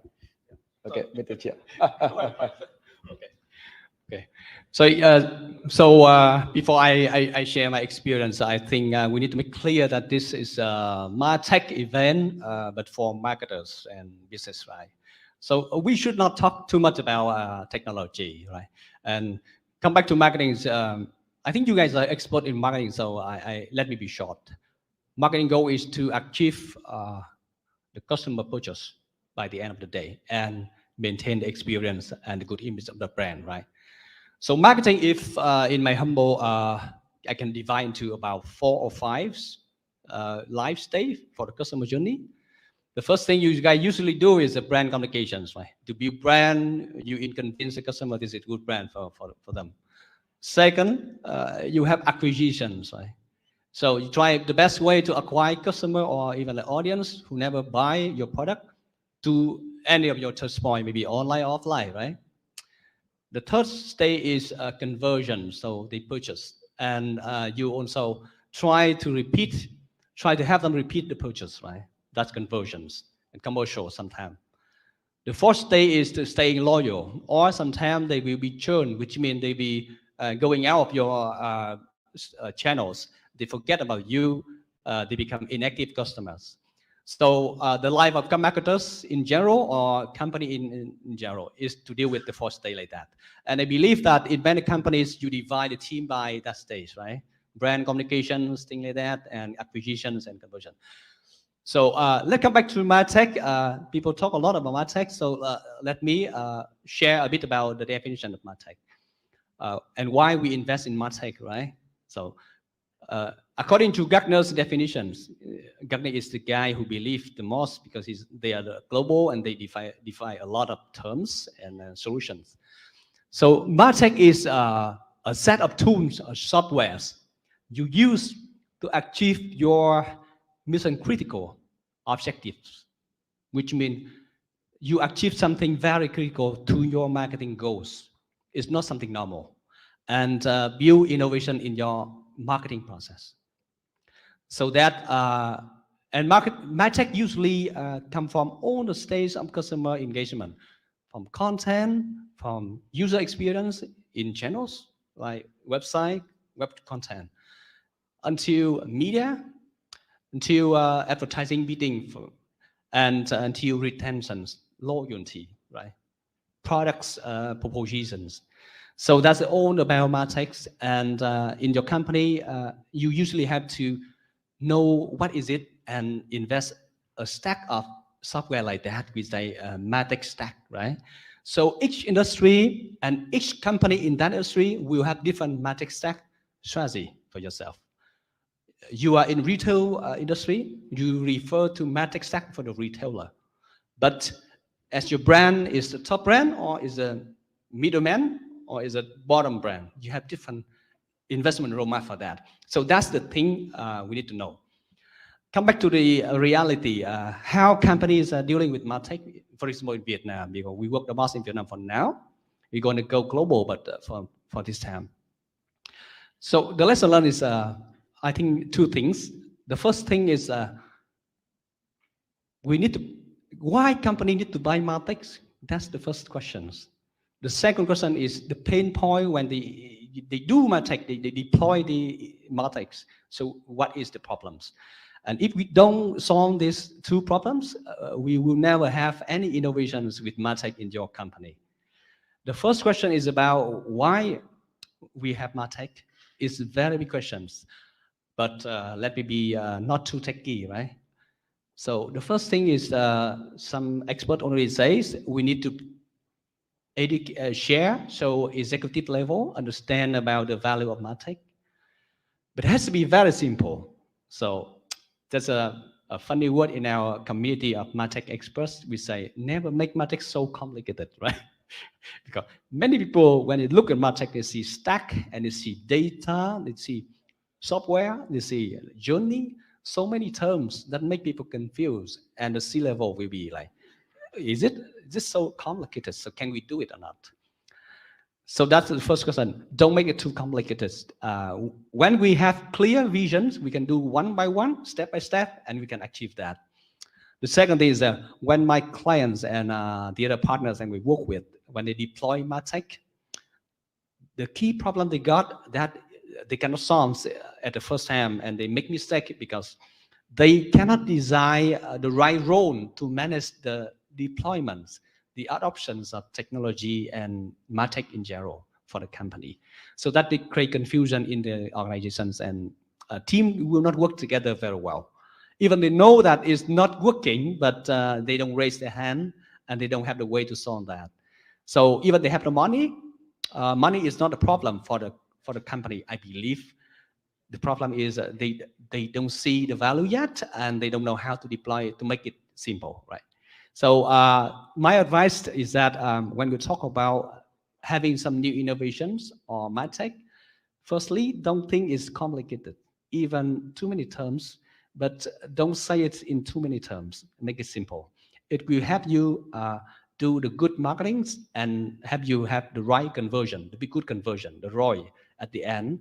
But we need to do step by step for X stage of the journey. In the customer, you say they have 4 or 5 steps of journey, right?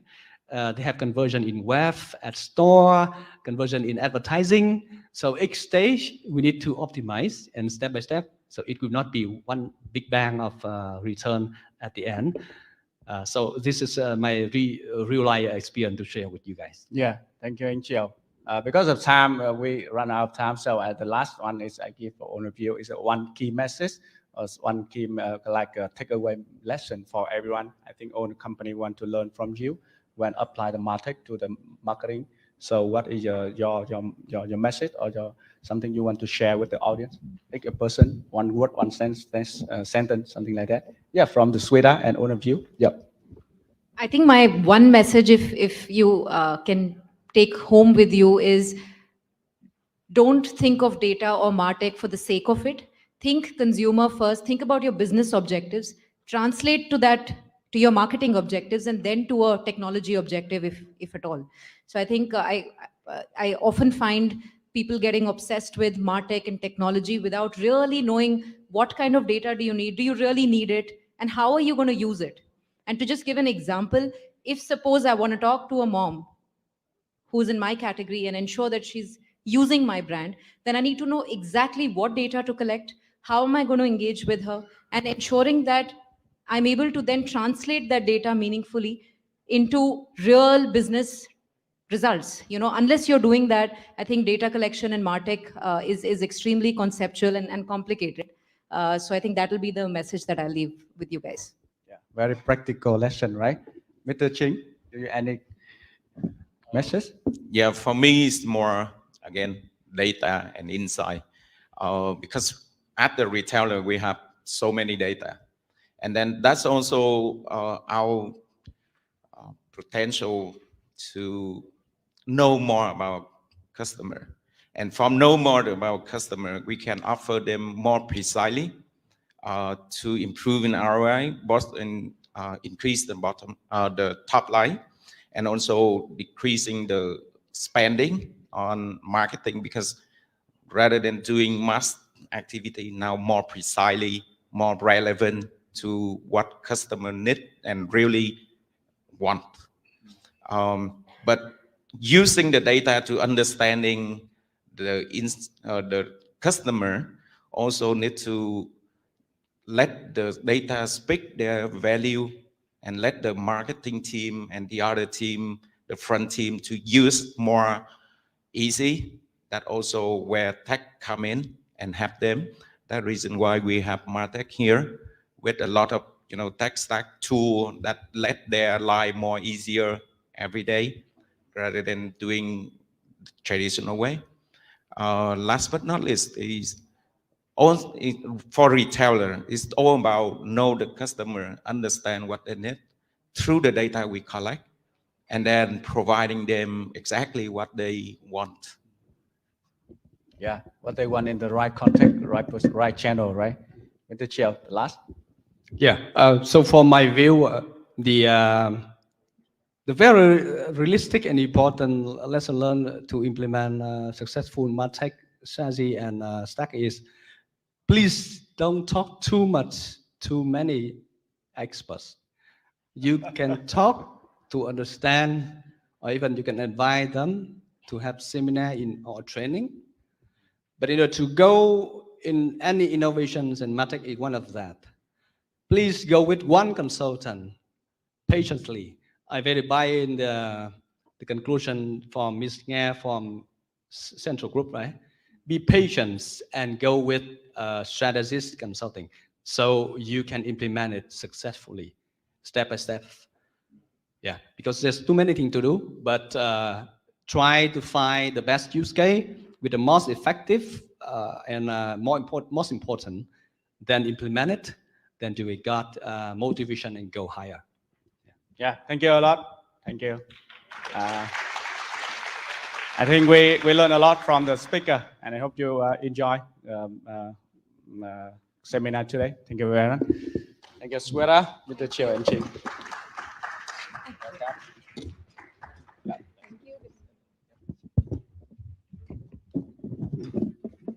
Thank you, Mr. Hung, for your moderator, and also thank you all the panelists. So, ladies and gentlemen, I know you have many questions to would like to send you our panelists, but the time has a limit. So now is the networking time. We have total 15 minutes for networking. And in this time, you can have another conversation with the panelists you want to ask them. And you can take a coffee the outside, and please come back soon after 15 minutes for the next panel. Thank you so much and enjoy your short break time.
Ladies and gentlemen, the break time is over and please come back to our ballroom and have your seat so that we can continue with the next panel discussion. Thank you.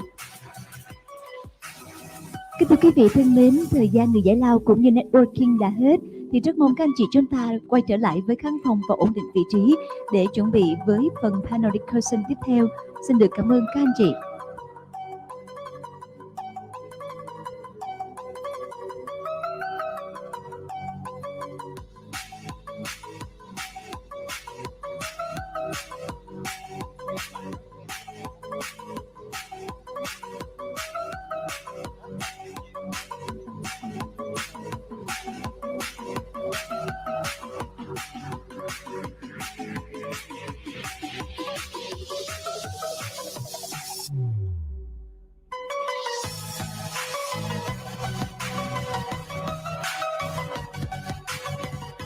Ladies and gentlemen, we would like to invite all of you please back to the ballroom and have your seat so that we can continue our program today. Thank you. Kính thưa quý vị thân mến, giờ nghỉ giải lao và networking đã hết. Rất mong các anh chị quay trở lại với khán phòng để tiếp tục với phần tiếp theo của chương trình ngày hôm nay. Trân trọng cảm ơn các anh chị.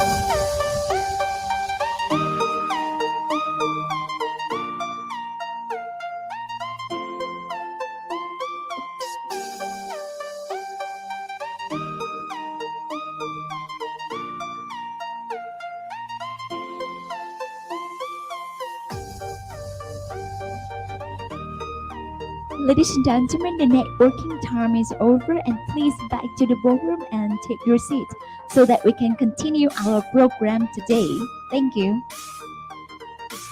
Kính thưa quý vị thân mến, thời gian nghỉ giải lao cũng như networking đã hết. Rất mong các anh chị chúng ta sẽ quay trở lại với khán phòng, ổn định chỗ ngồi để tiếp tục với phần tiếp theo của chương trình ngày hôm nay. Trân trọng cảm ơn.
Ladies and gentlemen, once again, we would like to invite all of you please back to the ballroom and have your seat so that we can continue our program in this afternoon. Thank you. Kính thưa quý vị thân mến, thời gian networking của chúng ta đã hết thì xin mời các anh chị quay trở lại khán phòng và ổn định vị trí để chúng ta sẽ tiếp tục phần tiếp theo của chương trình chiều ngày hôm nay. Trân trọng cảm ơn các anh chị.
Ladies and gentlemen, once again, may I invite all of you please back to the ballroom and have your seat so that we can continue our program in this afternoon.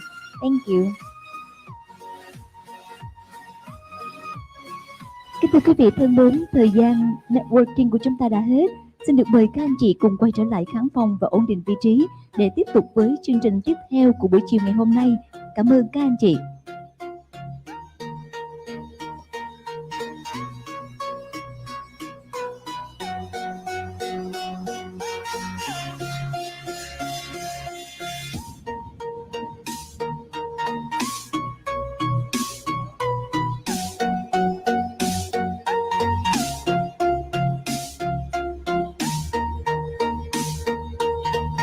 Dạ, xin được mời các anh chị chúng ta sẽ quay trở lại khán phòng và mình ổn định vị trí các anh chị nha.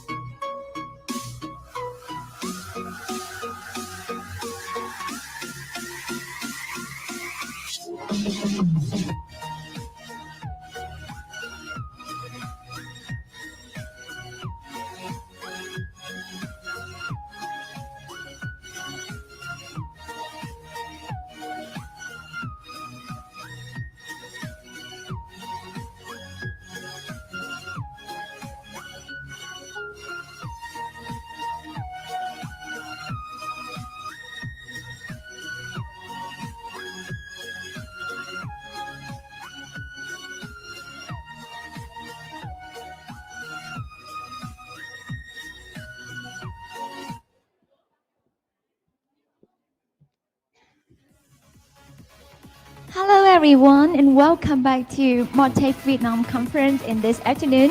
So ladies and gentlemen, and now we go to the next panel discussion, that is the third one, where the topic is data strategy, Martech implementation in BFSI and other challenges and managements. And this session will help you deep dive into various Martech trends that are shaping the financial sector and others, implementation issues and challenges facing to the BFSI industry and other sector.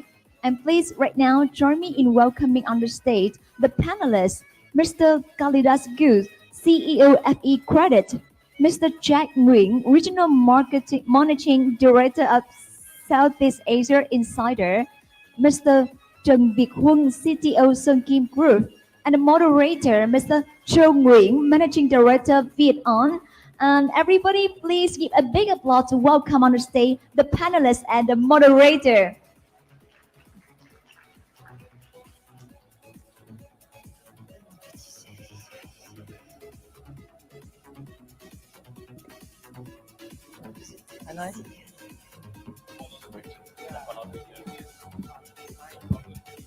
Jack? Yes. Thank you.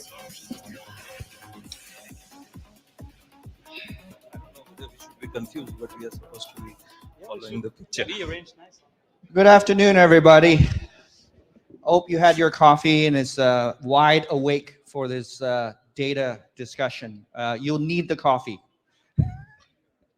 Especially for the financial sector. Exactly. But that's where the money is, right? So first of all, I'd like to thank MMA for holding this first Martech event. And I'd like to thank them for having me here. I've been back in Vietnam for 2 months. I'm the managing director of VietOn. And obviously, I'm Viet Kieu, but every day my Vietnamese gets better. So I'll start off with just letting the panelists introduce themselves, and then I'll start with the hardcore questions. Why don't we start, Kalidas? A quick 30 seconds. I'm Kalidas. I work for a company called FE Credit.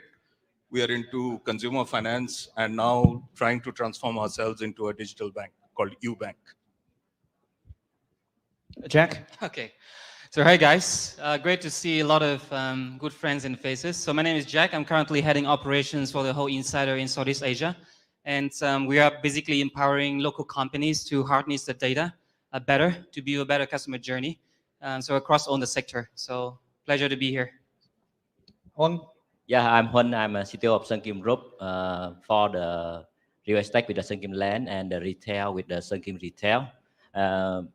May you question why the retail guy here in the banking in the panel. So before joining the Sunkim Group, I spent 11 years with IBM and 1 year with Microsoft, consulting a lot with the many banks. And I spent 2-year assignment in Bank of Philippines, Iceland.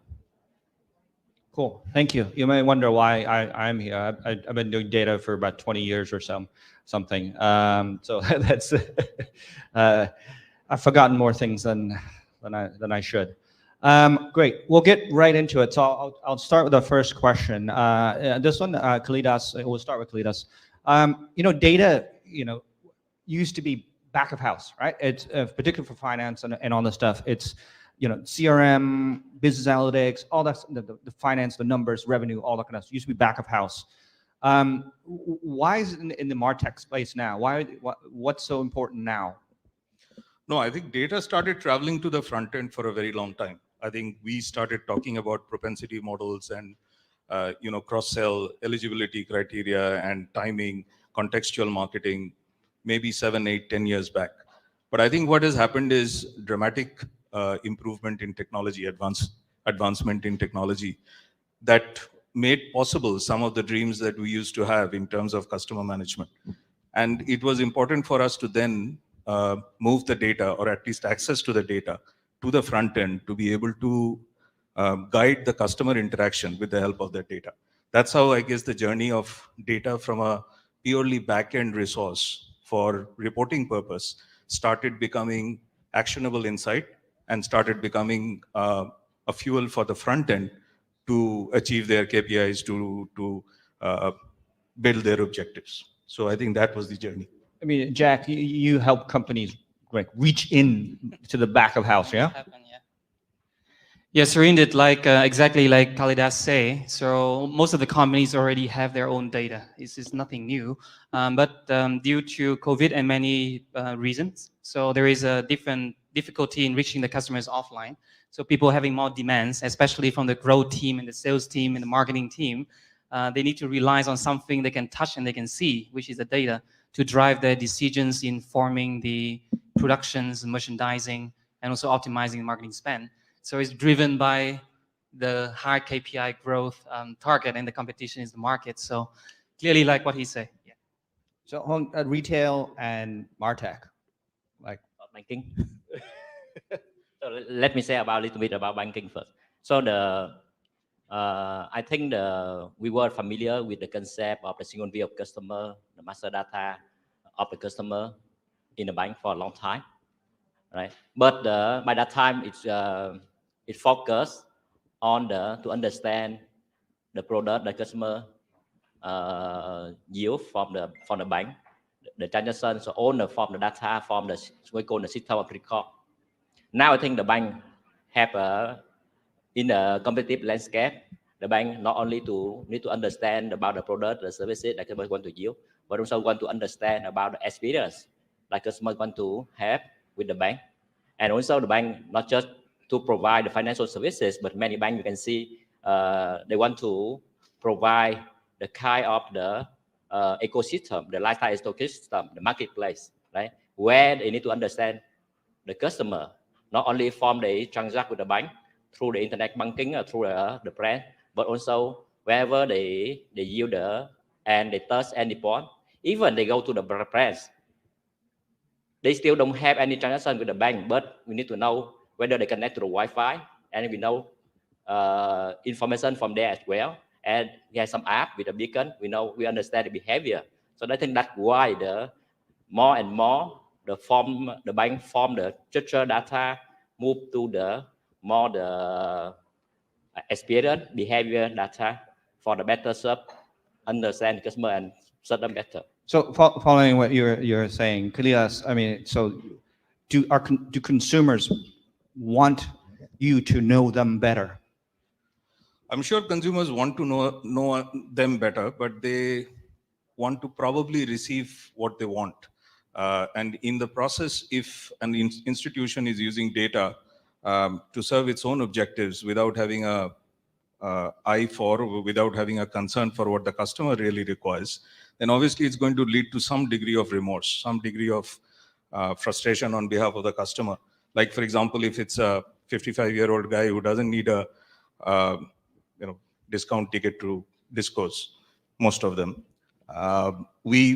And the bank is actually continuously hammering a campaign like that onto the customer. Just because we know that he likes a particular type of music, it's going to lead to some degree of irritation. So I guess as long as the customer's objectives are aligned with the institution, and the institution is using the data to reach out offers to the customer in a more appropriate manner, then it's not going to be an issue for customer to even be willingly share data, not just object to receive access to data, but even share data in that case. Yeah, I agree, because I think all of us, we are also the consumer, right? Yeah. And I think we're very concerned if someone say that, okay, we know you very much, right? But in another side, we wonder the conversation are relevant to what we need. So that is some kind of the trade-off that in some area we integrate, we share data in order to get the relevant information, the accurate information, and not just the something that is for the mass consumption. But for some area, you say like, hey, I want to go into my own corner. I don't want to share anything. Well, I'll continue with you. Back to the back of house data, the original back of house data. What are the biggest challenges for integrating what is really proprietary almost data back of house with Martech, with this wider cookies and all this? What's the biggest challenge for companies? I think we're talking about the data in the back-end system. Data integration, I believe they're very familiar with any IT team, because the data in the bank is very structured, a lot of technology for data integration. But then in the Martech side, we have data, and somehow it's under the responsibility of the marketing team, who have no idea about the data structure, about data integration. So I think the first challenge is how the marketing and the IT can talk each other to explain why they need kind of data. And from the backend side, the data governance is very critical for the financial sector. But in the front end side, in the consumer side, it needs to be fast. You cannot, and then from another side, from the bank, it should have to be in their own data center. But you can see now in the for the Martech data, it's almost on the cloud, right? So there is the challenges. Different teams talking about different language, using a different technology, and also we have the third-party data like the cookie, etc. How you match the data, because we need to follow customer from not only when they become our customer, but when they just visit the website. We already know with the cookie. Later on, they register with the email, etc. Then we have to match that. So we have some technology here. I talked to many Martech company about data integration, because we're talking about the CDP. But there is no one single solution CDP. CDP is the concept where you need to integrate the different components together in order to achieve the objective of CDP. And then the integration is still very, very challenging. So Jack, we are dealing with clients and everything. Is that the issue? It's the teams, getting the teams to actually talk the same language and understand what their goals are? Sure. So currently we are deploying this exactly the scope for VP Bank and also MB Bank and ACB and more. So there is a common approach that we normally see. Is the first part is we take a step back and we ask about collecting data these days is easier because of technologies allow you to do that. But it's exactly because of that, banks shouldn't just collecting everything they can. So it should follow data collection strategies that follow the combinations of retail banking, digital banks, risk and securities and compliance. So at least this team need to sit down together and look at the customer-centric views and say, okay, as a bank, what kind of data do I need to drive different kind of actions? So then they shouldn't look at their own departments per se, but they just look at what kind of product am I selling? I'm selling to whom? And to do that, what kind of data do I need? And then from that, you design the process across different departments to let you collect that. If it belongs to marketing, then let marketing be the sources of technology to collect that, but then route it back to the data warehouses, which I think most of the banks already have this. So I think technologies is not a constraint, but it's to make own teams sit together, brainstorm, follow a framework, and ask them, why do you need this data? Where are we going to collect it? How are we going to collect it? How are we going to use it? So like you say. Kalidas, people are the biggest issue. Not necessarily. I think what really requires is probably enterprise-wide education. Because just to take off on the topic that we just discussed, I think banks have typically been accused of having a lot of data, but not really knowing how to use it or not really being conscious of how to use it. When we tried, and of course, it was an imperative for us because of the sheer number of customers that we service. I mean, in our 10 years of existence, we have touched almost 20 million Vietnamese, which is like almost 1/3 of the adult population of Vietnam, for acquiring an application for our product, and 12 million of them we have actually successfully disbursed alone. So it was an imperative for us to create a backend for being able to manage the relationship with these customers. Two main challenges we faced. One was around consistency. So when you have omni-channel interaction with your customers, being able to identify and also service customers consistently across those channels became a challenge. Recently, we have this challenge of 2 ID numbers in Vietnam, you know, the one side being changing and the other. So we have 20 million IDs with biometrics with their face and face photograph and the ID card. Most of which is going to be rendered useless very soon. So we are in the process of actually replenishing that database. So consistency is a challenge. And the second challenge with respect to Martech or automating our marketing process we found was the real-time integration with data that is being streamed from various channels. So for us, actually, the contextual marketing makes it important to know the exact position or the requirement of the customer at that point of time. Because if we are to go back 3 hours later to a guy who was shopping on e-commerce, it's of no use. So the ability to stream in real-time data for immediate action also was quite a challenge. But hopefully, as new tools are being implemented, are being put into motion, I guess those challenges will be overcome easily in future. What is the single most important Martech tool that someone needs to get? CDP, whatever, CRM, you know, talk to Jack. In fact, we started CDP 2 years ago in the Sunkim retail to consolidate data for brand as well at the group level. And is that your core? Is that like the core thing that you... Yeah, but when we start, I discussed with vendor that we don't collect the data, just leave it there. So data need to come with the activation. So that when we start small, but we need to have the use cases and we need to know exactly what we want, why we need to collect the data, and how we can engage with the customer based on data. So that is important. You start with the use cases.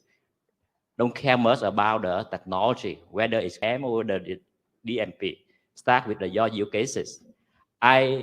Because some of the peer from the other company called me, asked me about the product that we use in the Sunkim, right?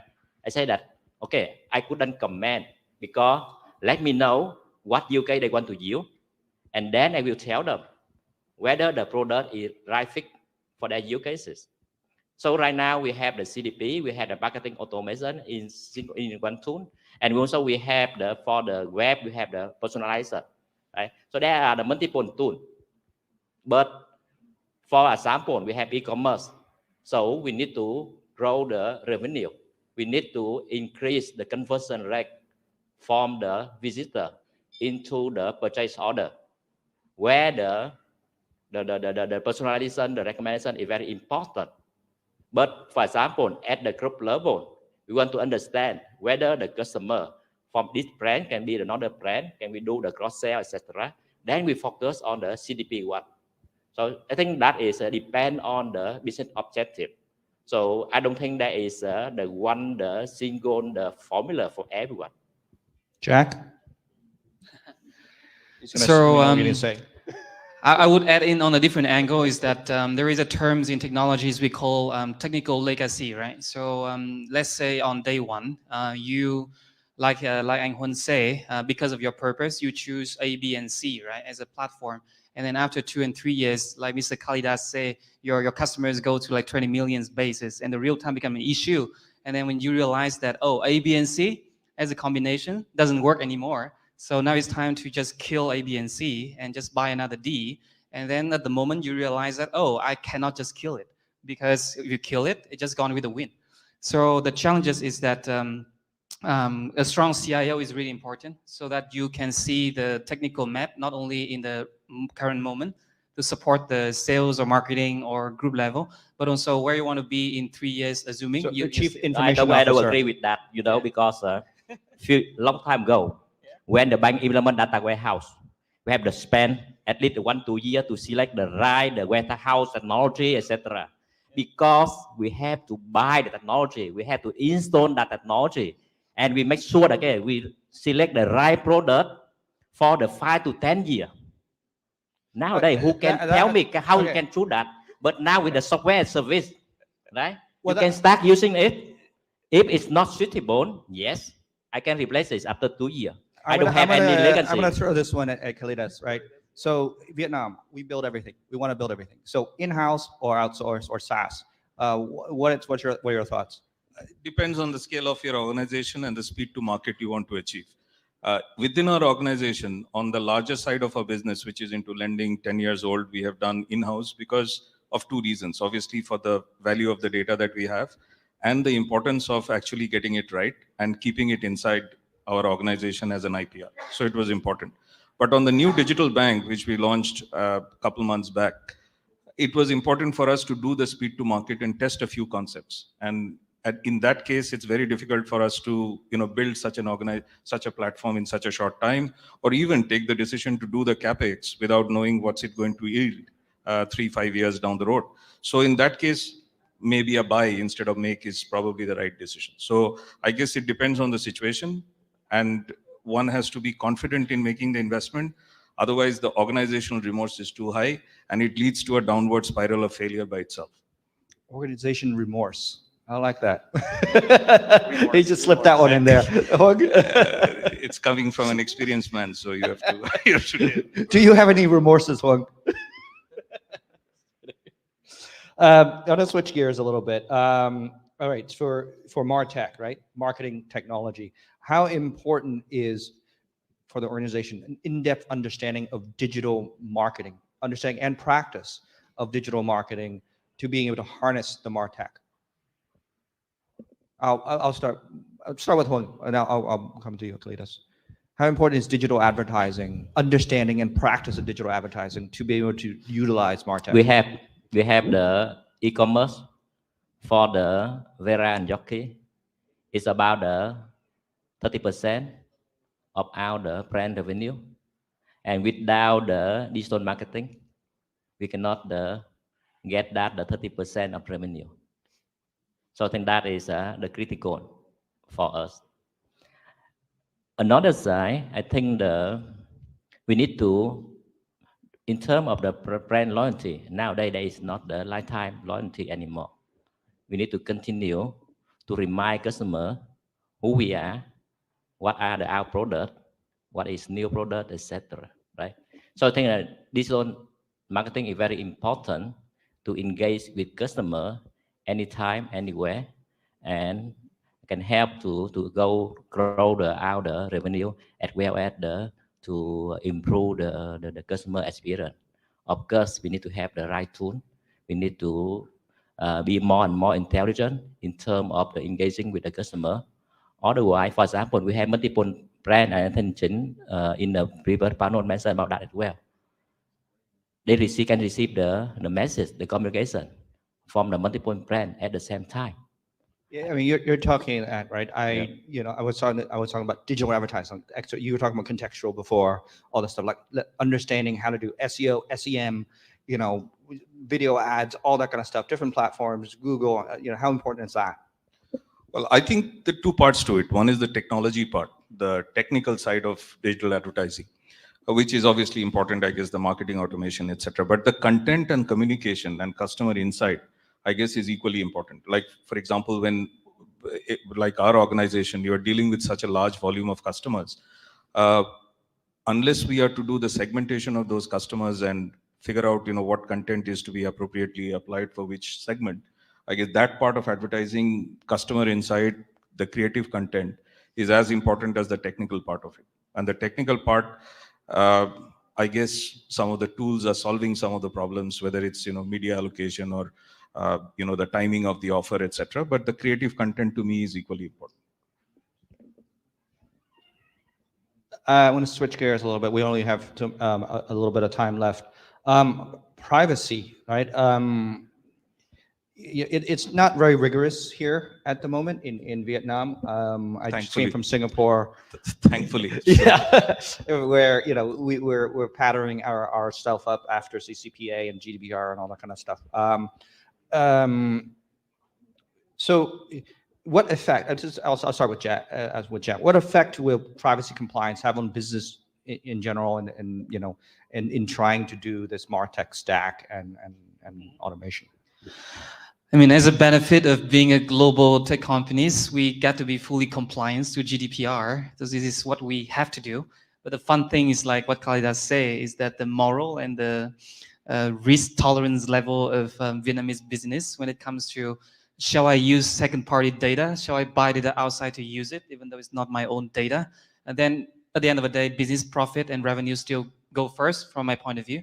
So what we're trying to do is that we educate them on the right way to follow the rules and make sure they understand the the legal framework to it. GDPR clearly say that you guys are the data owner, right? And Martech platform like Insider, etc., like data processor. So as long as you are the owner and you take the full responsibility, then if we die, then we die together. Technically, that's how it works. So we need to educate them on that. But as I say, it's not as easy because business profit revenues still go first. Kalidas? I think it's going to come, but the worry is that the whole setup has to come together. If we are to implement regulations around privacy without having the necessary infrastructure around those regulations, like an aggregator type of organizations which are coming into some parts of Asia already, which house that data and makes it easily accessible for you, whether the regulations allow you to take permission from the customer and then acquire their data. If the regulations come in an isolated manner without the necessary infrastructure to implement them, that's when it's going to be becoming very restrictive, and ultimately the customer will lose out. Because at least today, for example, when we are able to acquire some information, we are able to still make a more appropriate offer to the customer, give him a better offer or the offer that he deserves. But if the restriction is coming in isolated manner, that benefit might go out of the customer's hand as well. So it will not only be restrictive for the organization, ultimately it might not benefit the customer if it is applied in an isolated sort of sporadic manner. Well, what do you think about privacy compliance and how this affects Firstly, in terms of our point of view, customer is the owner of their data. So we respect that. We collect data with the consent from customer in order to have the better insight and to improve the experience. So that when we select the CDP platform, we ask to check with the vendor whether the platform is the GDPR compliant. When that is still not the mandatory in Vietnam. We believe there will be some sort of the regulation soon or later if we have some kind of the customer data crisis, and I think that will happen, and then there will be the regulation on this, and I think we need to be ready for that. So we'll wait for it to happen first before there'll be regulation? We'll wait for something to happen first before there'll be regulation? Okay. It's too late because you know that it's very, very difficult if you, in this case, you have to replace the system by a new one. Okay, we'll have a couple more questions only because we don't have that much time. When it comes to data, the most data for Martech and everything is held by the largest .com companies, right? That's Google, Facebook, etc., all that kind of stuff. How can a company harness that data, and how much would these guys let, the big guys let us harness that data? I'll start with Jack on this stuff from an international perspective. So there is different kind of data, as we know, first party, second party, and third party, right? So the data, as you mentioned, of Google and Facebook fall into the, let's say, third category, where technically you don't own it. Just to put it very blunt, because if you do, then there is a different way you can monetize on it without leveraging that platform. So I think the biggest changes in the retail banking and all of the customer that we are working with is they have put a lot of focusing on the first party data, like what Anh Huân mentions, because that requires a lot of effort for you to design your own internal processes to just try to gather the high quality data that really belong to your own customers. It's not easy, right?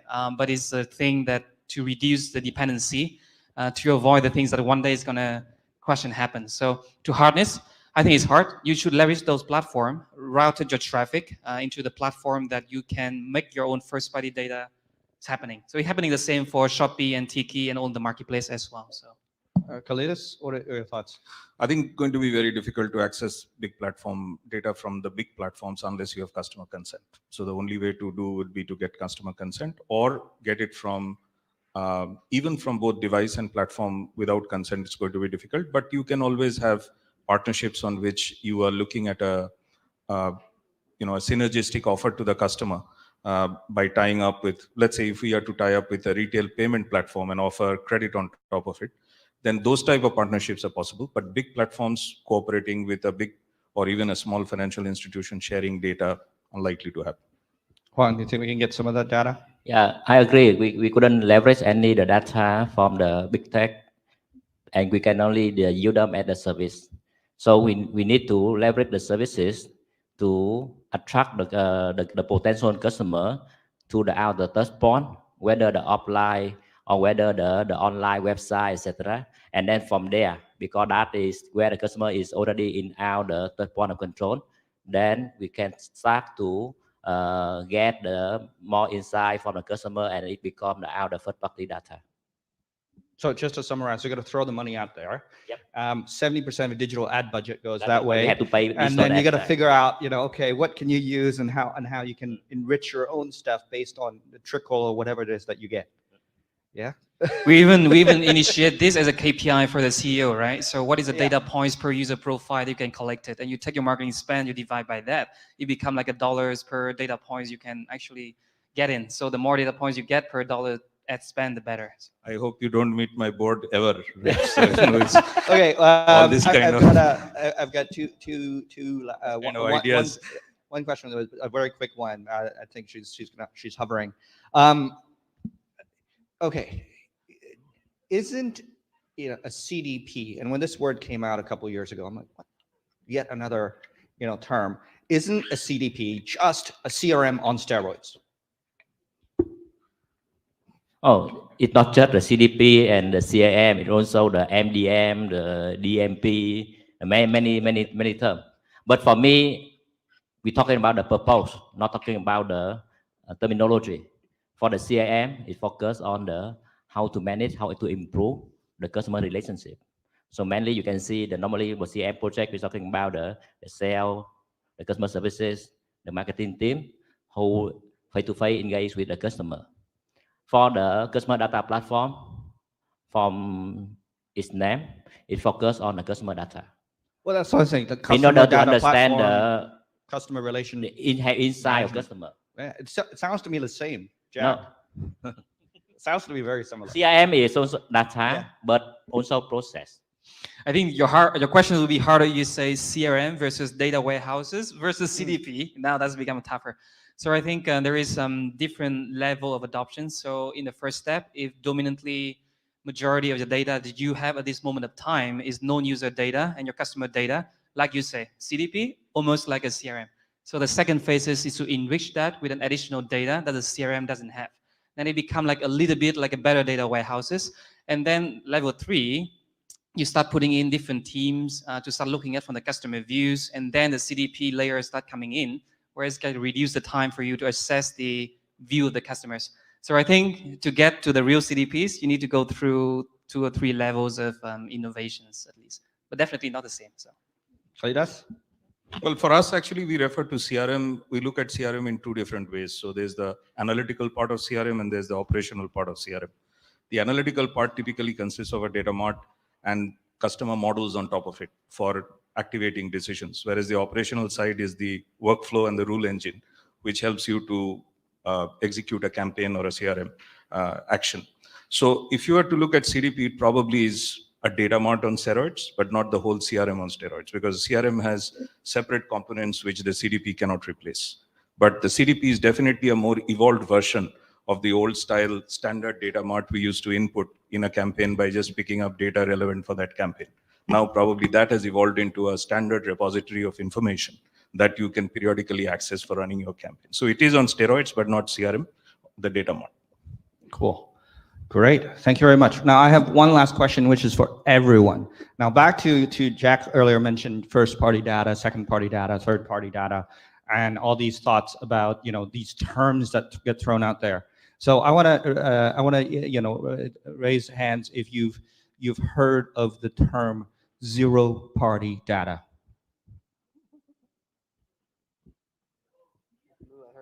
Two, right? Okay, for the rest of you, that's homework. Actually, Unilever should know what it is, because I know they're already doing it, but that over there is doing it, and she's doing it. All right, thank you very much. Have a good day. Thank you. Thank you, guys. Thank you, guys.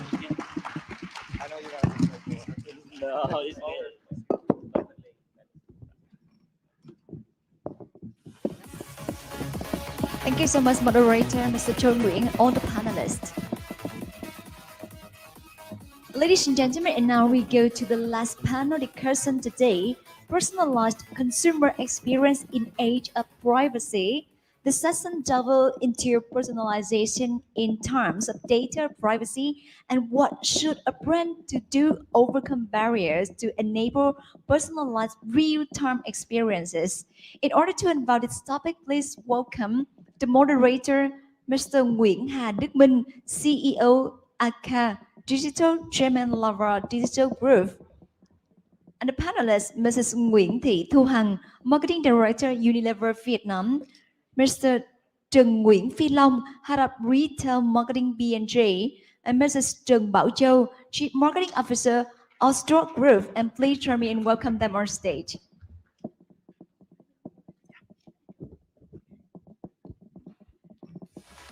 Hello.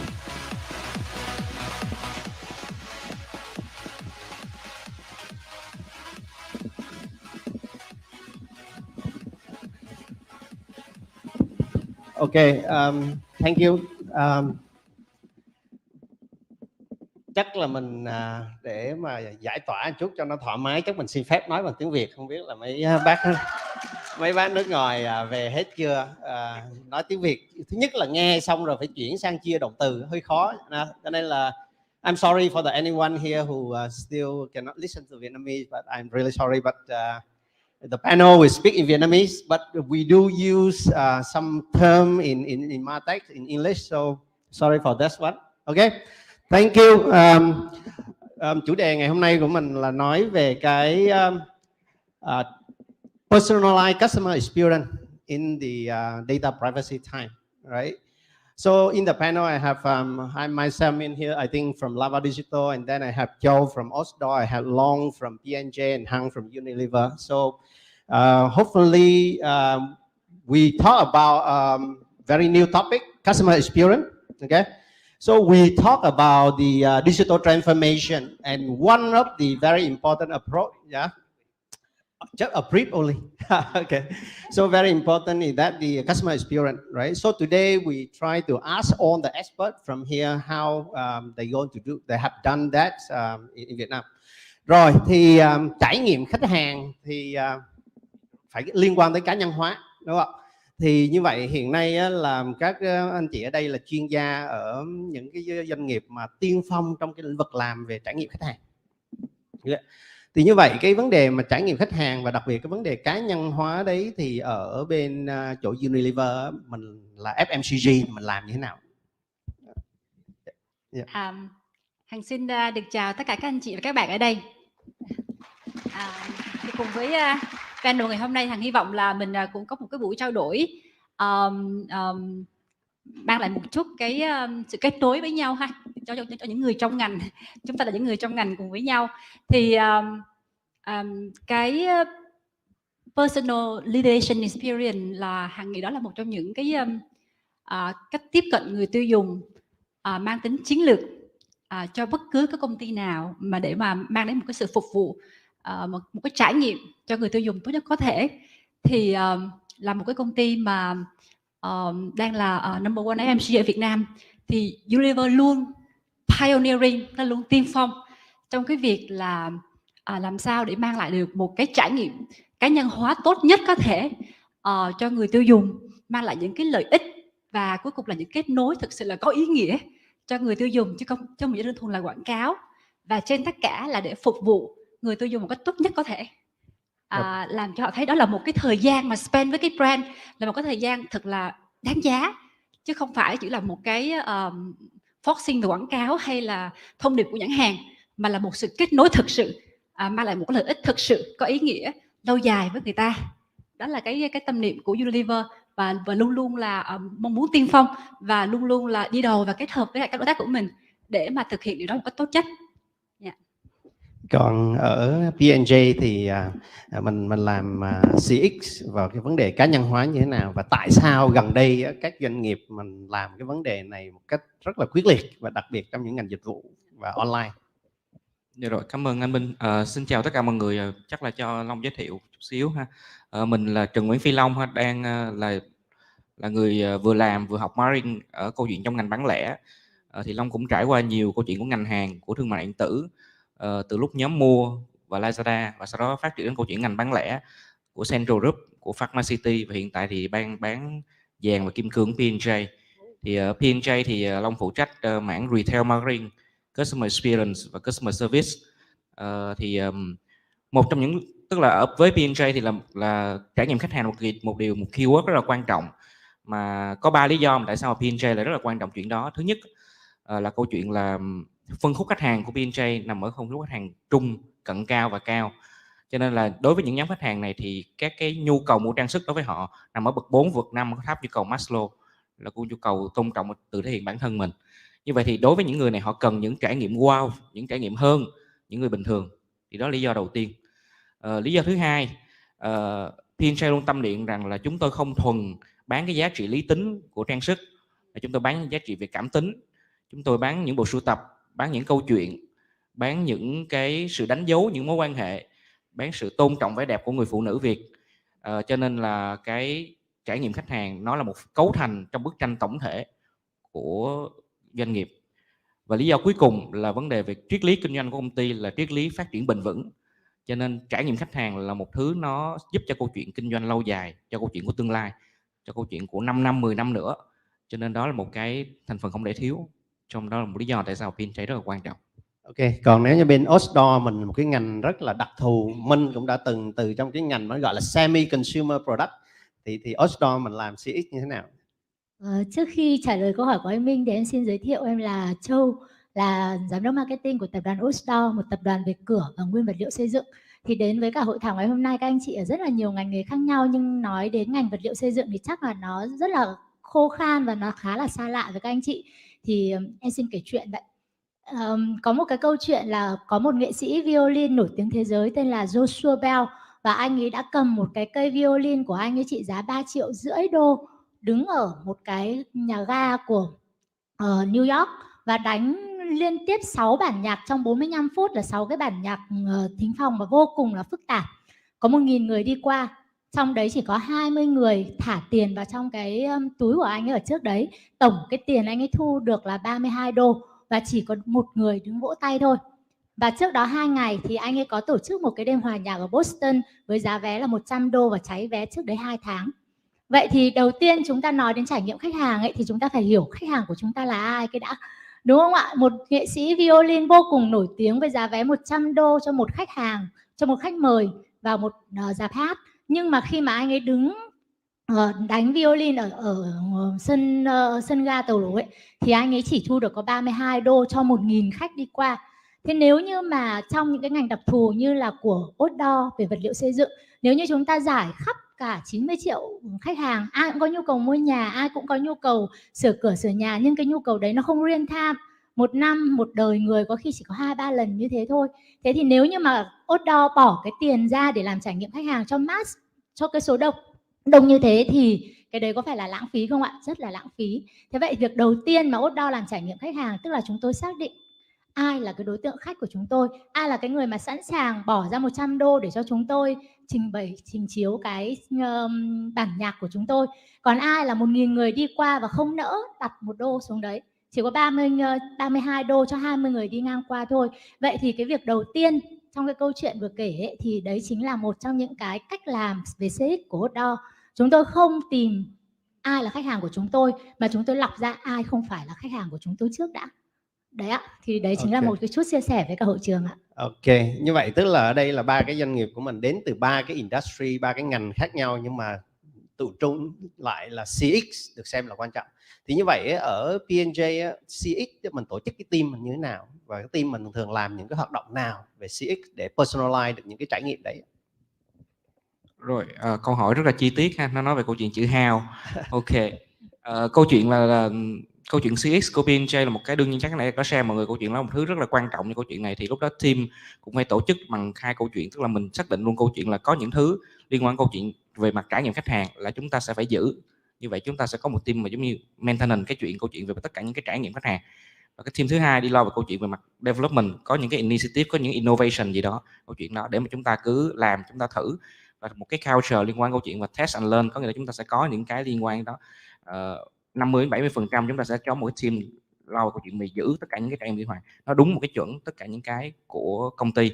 30% đến 40% còn lại là nó sẽ đi làm những câu chuyện nó cứ test and learn, nó có những thứ gì đó mới nó work ở trong một cái scale nhỏ. Ví dụ với P&J là một cái scale toàn quốc thì cái này works, với lại ví dụ chúng ta sẽ sử dụng lấy một số cửa hàng để chúng ta test thử trước, test thử mà nó work thì chúng ta nhân rộng ở cấp câu chuyện cấp chi nhánh. Khi nhân rộng cấp chi nhánh mà nó work tiếp tục câu chuyện đó nó sẽ phải ở cấp toàn quốc. Nhưng mà có một cái điểm chúng ta sẽ nhìn thấy được là câu chuyện trải nghiệm khách hàng nó có tính đặc thù của câu chuyện của vùng miền, câu chuyện của localization, chứ không phải chỉ có câu chuyện như vậy. Và như vậy thì từ câu chuyện của customization xuống đến câu chuyện localization, xong rồi mới xuống đến cái bước personalization như là anh Minh có nói. Ok, còn nếu như vậy thì ở Unilever chúng ta là một hàng mass với cái giá trị cái mặt hàng nó tương đối thấp, thì mình làm trải nghiệm khách hàng như thế nào và làm thế nào để mình cá nhân hóa? Em xin bổ sung chút là không phải là giá hàng thấp mà là gọi là em, tag price. Dạ, tụi em ở Unilever thì tụi em là một công ty FMCG mà phục vụ cho gần như là 80-90 triệu người Việt Nam. Hằng tin chắc là các anh chị đi đâu thì cũng thấy, hoặc là ngay ở nhà mình thì cũng đều đều được humbly được có sản phẩm phục vụ mọi người.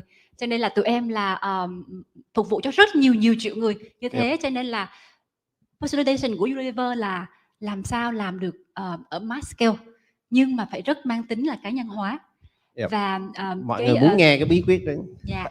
Cái digital transformation thì và data embracement DDM á, thì là một cái core ở toàn công ty, không những chỉ là marketing team mà across các phòng ban ha, từ bán hàng cho tới marketing cho tới. Như vậy là mình nói là mình có cái philosophy là data driven marketing. Dạ vâng ạ. Wow, đó là cái data driven marketing, là data xíu nữa các bạn nhớ này hỏi thêm vào sâu vào cái mảng này, khai thác ít. Dạ, cái gì mà đi quá trớn á, nó sâu quá thì nó cũng không tốt đúng không anh? Dạ, cho nên là mình cũng chia sẻ để mà mình cùng trigger cái learning cùng với nhau ha. Thì cái journey này là một cái embrace mà Unilever đã tiên phong làm từ rất là lâu, và tụi em làm ở cái 3 cái step. Em nghĩ là nhiều công ty cũng làm như vậy thôi. Thứ nhất là collect data, và với cái respect về privacy với consumer rất là nhiều. Tụi em rất là strict trong cái việc là tôn trọng quyền riêng tư khách hàng, opt-in và transparency rất là lớn, integrity rất là cao.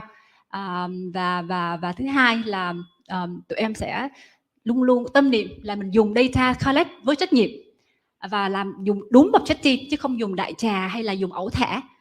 và mình rất là rõ ràng cam kết với khách hàng là mình dùng như thế nào, dùng ở đâu, dùng với ai thì được written trong website của Unilever. Nếu mà anh chị có dịp vào unilever.com.vn thì mọi người sẽ nhìn thấy là tụi em open up toàn bộ những cái chiến lược chính sách về data privacy và tôn trọng khách hàng hoàn toàn, và dùng đúng mục đích, đúng mục tiêu, cuối cùng là mang lại một cái trải nghiệm tốt nhất về content, về product, về experience cho khách hàng, chứ không phải là để mà làm những cái việc mà over than that. Và tụi em luôn tâm niệm là data là một chuyện, big data là một cái một chuyện, nhưng mà cần có insight.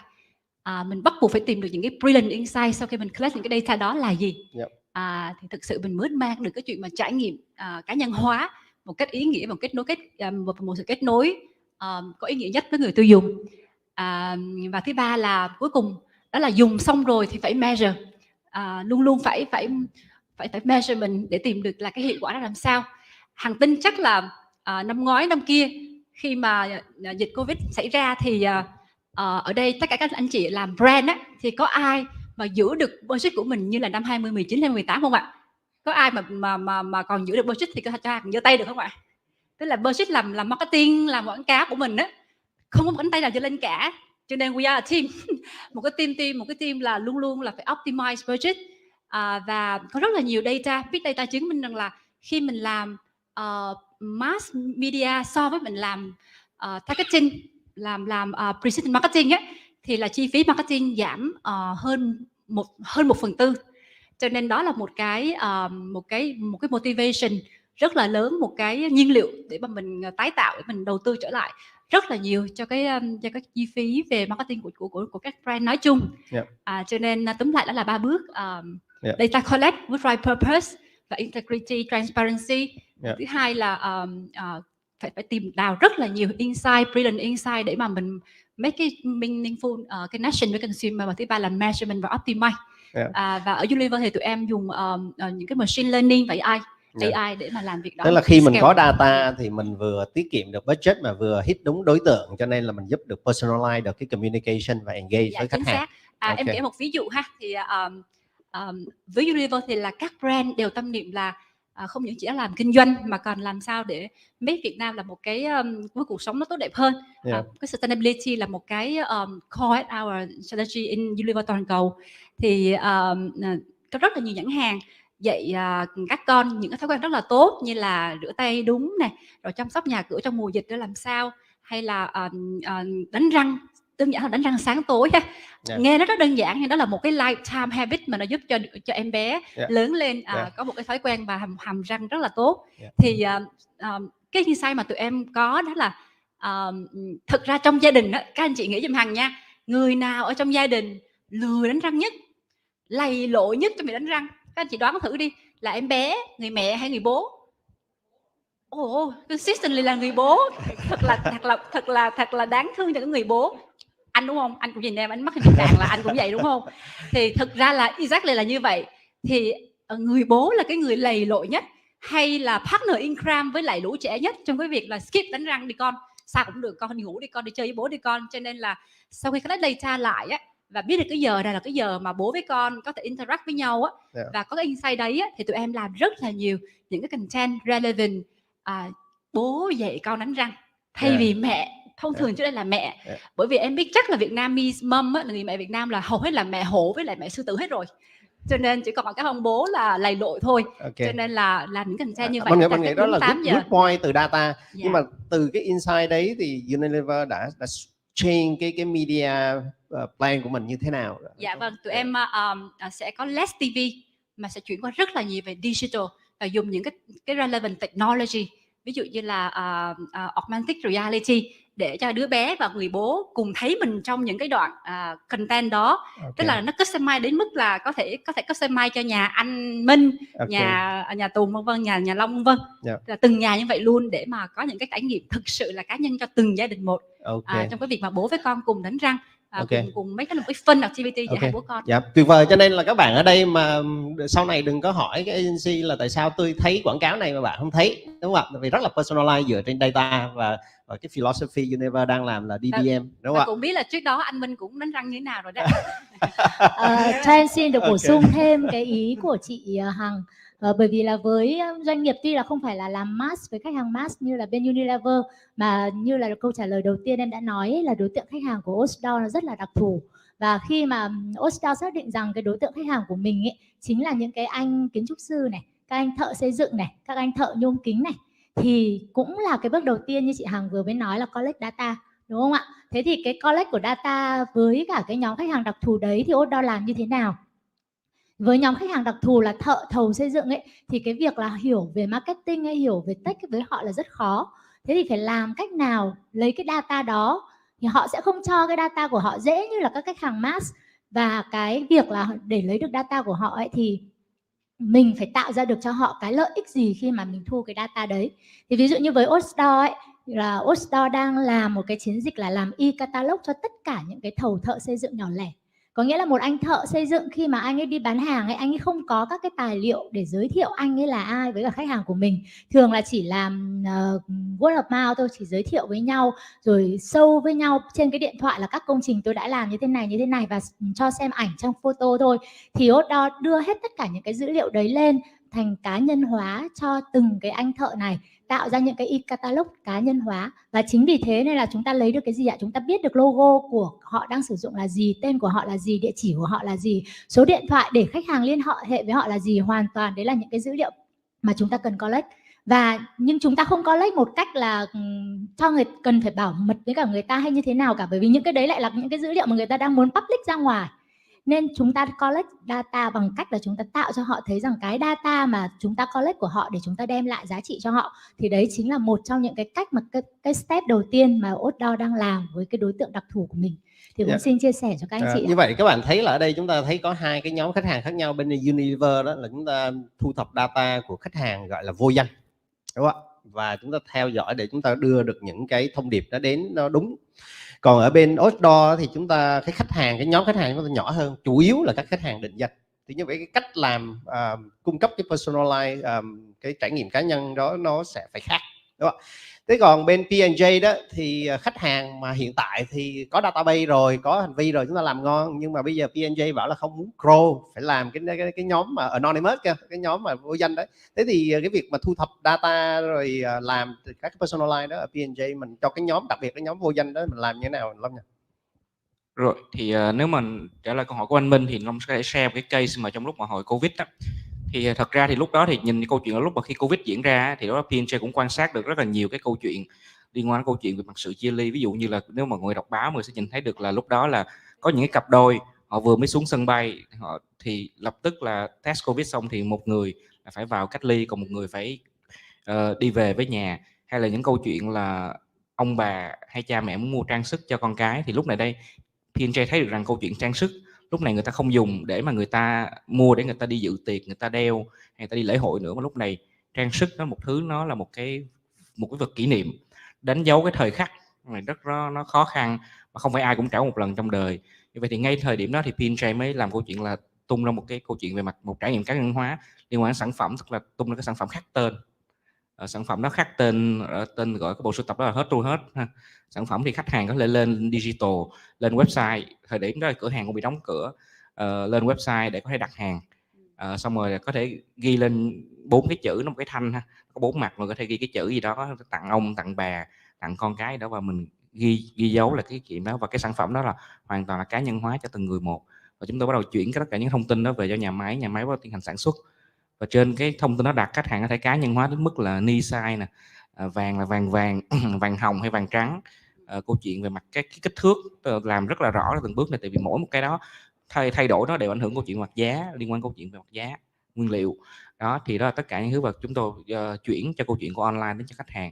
Thì đó là một cái câu chuyện mà muốn chia sẻ, muốn share cho mọi người, là từ một cái ngành hàng kim hoàng nghe thì có vẻ là khá truyền thống, nhưng mà chúng ta sẽ cố gắng, chúng ta sẽ dịch chuyển mà những cái từ mà P&J hay xài là bằng việc là chúng gọi là giống như làm những hoạt động mà bom tấn á, chuyển qua những câu chuyện là bắn tỉa, tức là càng lúc nó sẽ phải chúng ta biết là càng lúc nhu cầu khách hàng càng lúc bị phân hóa, cho nên chúng ta phải có những cái trải nghiệm, những cách làm marketing khác, cách những cái thông điệp, những cái chiến dịch mà cho từng cái nhóm khách hàng hay cho từng người khác nhau. Ok. Em cảm ơn anh Long, bởi vì anh Long vừa mới nhắc em nhớ ra rằng là Outdoor cũng có những cái trải nghiệm như thế với khách hàng cuối của mình. Có nghĩa là khi mà khách hàng cuối muốn mua một cái cửa cuốn Outdoor chẳng hạn, thì có thể lên website của Outdoor hoặc có thể vào cái app của Outdoor và người ta có thể chụp ảnh cái công trình của người ta đang định mua cái cửa và lắp cái cửa như thế nào, có thể take note những cái điểm để mà đưa cái cửa cuốn vào, chọn màu sắc cho cửa cuốn, chọn kích thước cửa cuốn và chọn màu này, chọn kích thước thì là rất là đơn giản rồi, nhưng có thể chọn rất nhiều những cái option thêm như là motor hay là những cái tính năng thêm. Thì nó cũng giống như câu chuyện của anh Long kể về trang sức của bên P&G, thì tất cả những cái đó chính là cái trải nghiệm cuối của người dùng và người ta tự cá nhân hóa. Và trong thời gian tới đây thì Outdoor cũng sẽ muốn là tăng cái trải nghiệm thị giác cho khách hàng cá nhân hóa rồi, nhưng phải tăng trải nghiệm thị giác hơn bằng những cái là đưa VR gì đó vào để cho khách hàng thấy là cái hình ảnh cái cửa của mình, cái nhà của mình khi dùng cái bộ cửa của Outdoor thì nó nhìn nó như thế này, và lúc đó thì họ sẽ có những cái trải nghiệm rất là tốt và họ có thể quyết định cái việc là quyết định sản phẩm thì nó nhanh hơn. Và trong suốt cả cái buổi hội thảo ngày hôm nay thì cũng nghe rất nhiều những cái sự chia sẻ của các anh chị, thì cái này là cái mà Outdoor mong muốn chia sẻ thêm thôi, là có thể cái trải nghiệm khách hàng cuối của cái doanh nghiệp này, tức là đến cái đoạn chốt deal chẳng hạn, chúng ta coi như là chúng ta đã đi được một nửa hành trình chăm sóc khách hàng rồi, nhưng nó lại là cái điểm bắt đầu của cái đơn vị khác. Ví dụ như là đến cái thời điểm mà khách hàng của Outdoor chốt được cái deal mua cửa cuốn rồi, thì có thể là bắt đầu cái hành trình trải nghiệm là họ sẽ vay FE credit như thế nào. Thì đó, thì cái cách mà chúng ta đang kết nối với nhau, tất cả chúng ta đang nói về Martech, nhưng cái việc là cả một cái hệ sinh thái đấy đối với cái khách hàng cuối dường như là nó đang rất là rời rạc với nhau, vì chúng ta đang chưa có cái sự kết nối. Và nếu như mà Outdoor đang muốn hướng tới cái đối tượng khách hàng đặc thù của Outdoor là nhóm thợ thầu xây dựng chẳng hạn, thì vui app chẳng hạn, lúc panel đầu tiên thì còn nói về vui app đúng không ạ, thì cũng có thể là cái nơi mà kết nối để cho các anh thợ của Outdoor có thể có được cái tiền lương hàng ngày của họ. Đấy, thì đấy cũng là một cái trải nghiệm mà Outdoor đem lại cho khách hàng của mình, tức là từ cái trải nghiệm của khách hàng ngành này nhưng có thể bắt đầu cái trải nghiệm của khách hàng ngành khác. Thì nhân những cái buổi hội thảo như thế này thì chúng ta, cái việc kết nối với chúng ta để chúng ta xây dựng lên một cái hệ sinh thái nó sôi động hơn thì có lẽ là sẽ ổn hơn. Hoặc là khi mà khách hàng đã xây xong nhà rồi thì có thể mua trang sức của P&G để tặng nhau, lưu lại cái khoảnh khắc này, đúng không ạ? Thì cái đấy chính là những cái giá trị mà cái việc connecting nó sẽ đem lại cho chúng ta. Okay. Sau đó mình làm partnership luôn ha. Ok, như vậy chúng ta thấy là để mà làm được cái personalize nó khó, đặc biệt là chúng ta làm ở scale lớn. Thì như vậy đâu là những cái khó khăn mà Unilever khi mà chúng ta làm cái personalize customer experience, đâu là những cái rào cản mà các bạn có thể chia sẻ để mà các cái khán giả ở đây có thể học được trong cái quá trình triển khai cái CX?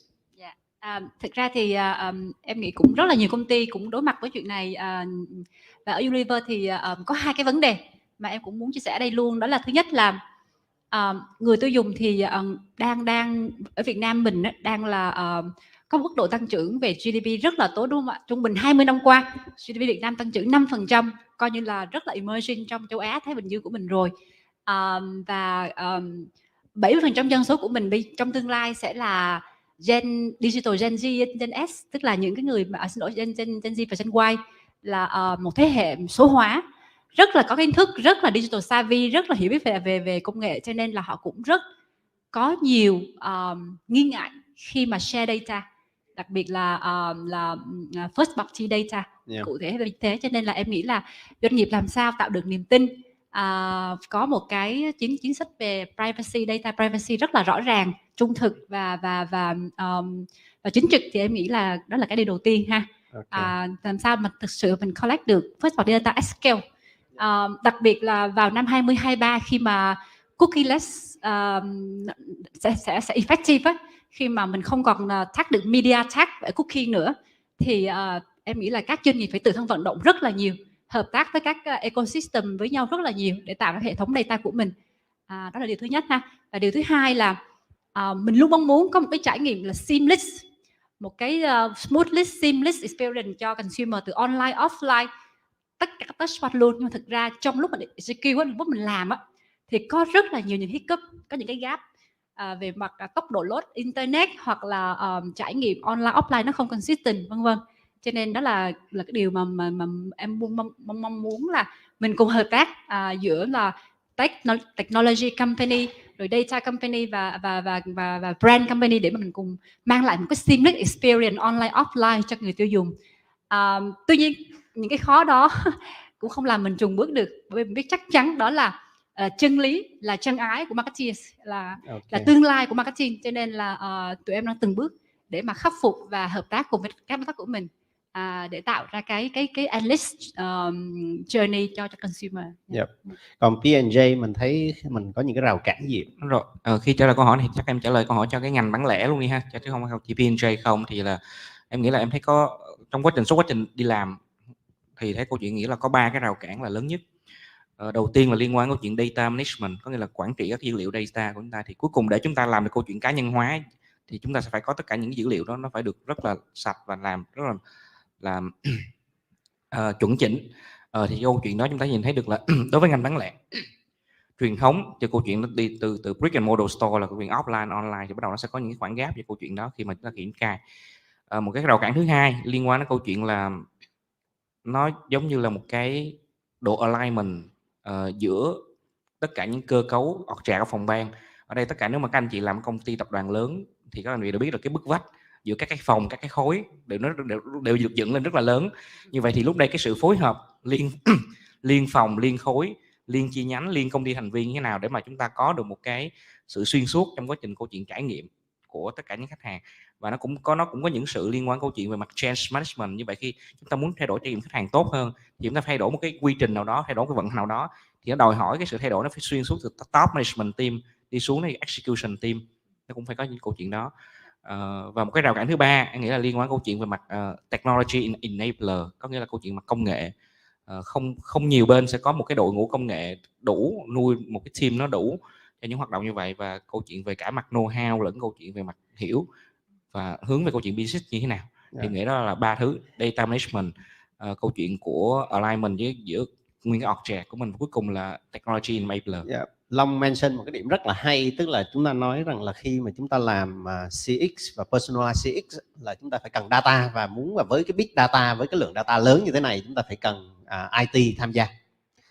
Thì như vậy là thông thường chúng ta làm marketing trước đây thì mình cũng từ dân làm FMCG ra thì chúng ta IT là chỉ cái lo security, lo về gọi là phía back end thôi. Nhưng mà hôm nay trong một cái plan để mà làm CX thì IT là tất yếu phải có. Thì Châu có thể chia sẻ thêm là như vậy là trong cái tổ chức Osdor thì làm cái CX này IT cái vai trò nó càng ngày như thế nào? Vâng ạ, đấy cũng chính là một cái rào cản của Osdor. Cả 3 cái điểm mà anh Long nói thì Osdor cũng gặp phải. Nhưng mà cái lớn nhất đấy chính là cái việc là kết nối giữa, mình đang nói về chủ đề Martech là marketing và technology, thì hai cái bộ phận đấy đang có vẻ như là đang không ăn khớp lắm. Thì đấy chính là là một trong những cái rào cản mà đáng kể. Bởi vì là nếu như mà trước đây ấy, IT chỉ lo về mặt về hệ thống hay là các cái kết nối mang tính chất rất thuần về tech thôi, thì bây giờ những cái hệ thống như là CDP hay là CRM hay là data warehouse chẳng hạn là cần rất nhiều những cái cấu trúc dữ liệu mà bản thân một marketer không hiểu được hết để mà có thể đưa ra những cái cấu trúc dữ liệu đấy. Nên là cái việc mà tạo ra những cái cấu trúc dữ liệu ấy thì thường là do bên IT làm. Đó, đội tech họ sẽ làm cái phần cấu trúc dữ liệu đấy, nhưng cái người sử dụng cái dữ liệu đấy thì lại là marketer. Thế vậy thì khi mà hai cái ông cùng làm một công việc, một ông thì xây ra một hệ thống và một ông thì sử dụng các cái dữ liệu từ hệ thống đấy xây ra, thì dẫn đến là marketer không có đủ những cái thông tin mà mình cần. Tức là mình xây ra một hệ thống Martech, mình nói là một hệ thống Martech rồi, mình nói là mình insight khách hàng, mình có phễu rồi thu được lead vào đấy rồi, nhưng các cái thông tin đấy thì lại đang được xây trên cái tư duy của một ông tech chứ không phải là tư duy của một người làm marketer, một người làm marketing. Vì thế nên là cái rào cản của marketing là không đủ thông tin, hoặc là cái thông tin mà mình cần thì không có, hoặc cái thông tin mình có thì mình lại không biết là sử dụng nó như thế nào, mình hiểu nó như thế nào. Hoặc là nhiều khi có đấy nhưng mà bảo đi lấy ra phải chờ đúng rồi. Hoặc là nhiều khi là có càng nhiều thông tin, khi mà nói đến big data ấy, thì lại thành ra có thể là một mớ rối bòng bong mà mình không biết là cái dữ liệu đấy mình sẽ sử dụng như thế nào, vào cái mục đích gì. Và có thể là các doanh nghiệp cái gì cũng có, nhưng cuối cùng là sử dụng nó như thế nào cho hiệu quả thì không có. Thì đấy chính là một cái rào cản giữa cái việc là mình kết nối thế nào giữa marketing và technology để xây ra được một cái hệ thống mà dữ liệu đó marketing có thể dùng được. Rất là tuyệt vời, bởi vì Mình nghĩ là cũng là một bước tiến của MMA á, là khi mà MMA xuất phát từ cái góc độ marketing, nhưng mà hôm nay MMA đã tiến sang một cái bước cao hơn, tức là chúng ta tiến vào cái mảng Martech, đúng không ạ? Và rất là vui hôm nay là chúng ta có mời được các anh về CIO và CTO tham gia hôm nay. Mình nghĩ là cái bước này là bước tiến. Thì mình cũng hay sinh hoạt ở bên cái nhóm CIO đó, thì mình cũng rất cổ suý cho cái chuyện là mời các cái CMO join vào CIO, đúng không ạ? Để chúng ta có thể hiểu cái ngôn ngữ cùng với nhau. Thế mình nghĩ là cái đây là một bước tiến rất là tuyệt vời của MMA, mà năm nay mình thấy đây là một cái value rất là lớn. Rồi thì thời gian cũng không còn nhiều, bây giờ thế này nè, các cái khán giả tới đây á, là nghe là Unilever này, P&G, Odon này, cho nên là muốn nghe cái bí quyết. Cho nên nếu mà trước khi mà chia tay đó, là nếu như các bạn khán giả mà xin một cái bí quyết từ các cái speaker, thì mình nói một câu ngắn gọn, mình khuyên các bạn cái gì dựa trên cái kinh nghiệm, những cái bài học mà mình đã làm. Mời Hằng trước. Bí quyết của Hằng đơn giản lắm, yêu. Hằng nghĩ là nó phải bắt nguồn từ một cái passion cho consumers, cho nên là phải yêu lại từ đầu, phải tình yêu phải luôn refresh liên tục, thực sự hiểu cái người tiêu dùng của mình như người yêu vậy đó, để mà mình có thể hiểu được là họ cần gì, họ có những cái ước mơ gì, họ có những cái đam mê gì, những cái sở thích gì. Như vậy gọi là yêu lại. Dạ, yêu luôn liên tục, ngày nào cũng yêu, refresh yêu tình yêu đó, bấm F1 liên tục, và tạo ra được những cái meaningful experience cho cái người yêu của mình. Và đi tìm những cái relevant technology. Thực sự là chị nào mà làm các cái dịch vụ mà liên quan tới vụ này có vẻ hay. Ok rồi, cảm ơn Hằng. Long sao nhỉ? Với Long thì Long nghĩ là có một câu thôi, tức là nếu mà nói bằng tiếng Anh thì câu chuyện là CX is not a department, có nghĩa là trải nghiệm khách hàng nó không phải là một cái tên của phòng ban nào hết, nó là việc của toàn thể công ty. Và team trải nghiệm khách hàng chỉ là đi drive cái câu chuyện trải nghiệm khách hàng, có những KPI cho những câu chuyện đó, nhưng mà cái việc ảnh hưởng đến trải nghiệm khách hàng là tất cả liên quan câu chuyện mà công ty, từ top management team đến câu chuyện từng các bạn store staff level, những câu chuyện ảnh hưởng trải nghiệm khách hàng. Ok, còn Châu sao nhỉ? Vâng ạ, với một người mà bị cut score quá nhiều như là em ấy, thì em sẽ có một cái lời khuyên từ cái chia sẻ của em thôi. Insight khách hàng thì đúng thật đấy, rất là tốt để mà mình làm trải nghiệm khách hàng. Nhưng cái lời khuyên của một người bị cut score, tất cả chúng ta ở đây đều bị cut cost thôi, thì cái lời khuyên lớn nhất là hãy luôn hỏi mình ai không phải là khách hàng của mình. Đấy ạ, bởi vì như thế thì mình mới biết được là cái cost mà mình mất đi sẽ phục vụ cho ai. Còn nếu như chúng ta cứ hỏi là ai là khách hàng của chúng ta sẽ quên đi mất là chúng ta sẽ nhận rất nhiều những cái người là khách hàng của chúng ta, mà chúng ta quên không lọc ai không phải là khách hàng của chúng ta, để chúng ta thấy là cái chi phí của chúng ta bỏ ra xứng đáng hơn. Ok, Châu mention một cái điểm rất là quan trọng, tức là gì? Khi mà chúng ta làm CX ấy, là chúng ta phải hướng đến cái mục tiêu của cái CX là gì, chứ không phải là CX cho tất cả, đúng không? Phải vào cái nhóm đấy. Ok rồi, cảm ơn các speaker rất là nhiều.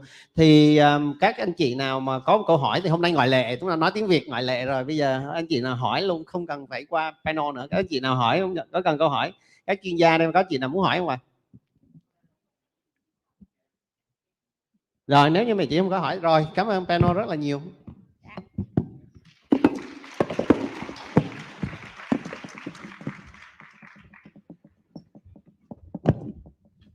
Dạ, xin được cảm ơn tất cả các anh chị đã chia sẻ một cái chủ đề rất là hay, cũng như là cho các anh chị khán giả bên dưới mỗi người một cái lời khuyên ngắn gọn nhưng mà rất là đầy đủ và ý nghĩa, và nó thiết thực với tất cả mọi người.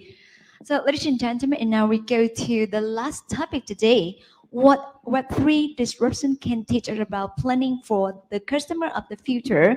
And right now, I would like to invite all of you together with me to welcome Mrs. Lisa Colling, Director of Customer Experience Strategy, Oracle, who will join us virtually today.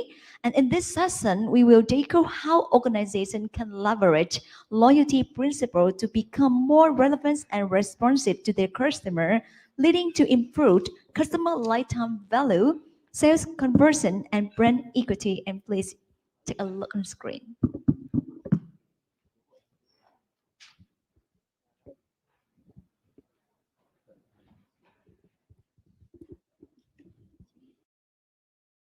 Welcome. It's time to begin. We're living in exciting times, and I was thinking the other day of Jason Bourne, the spy who woke up with amnesia and couldn't remember who he was. As guardians of the customer experience, we're also grappling with the same issue. identity and what the future of customers will look like. To start with, hello and welcome to today's session on what Web3 disruption can teach us about planning for the customer of the future. I'm Lisa Collins, Director of Strategy for CX at Oracle, where I advise executives who are reinventing their customer experience capabilities in order to drive innovation and profitable business growth. And these are some of my identities. Now, we have a schedule that is packed full of practical content and stories about identity, loyalty, and the customer, how it's being challenged, why it's important to brands, and what or who holds the key to success. Now, let's start with cookies. So Jason Bourne, as you can see here, is being tracked as we speak on his computer by somebody targeting him for their latest home exercise bike product. And probably with the help of third-party cookies and third-party data, telling them that he's in market to buy sports equipment. Now, in 2020, eMarketer found that 79% of marketers rely on this third-party data to determine audience identity, but with the deprecation of third-party cookies on the horizon, we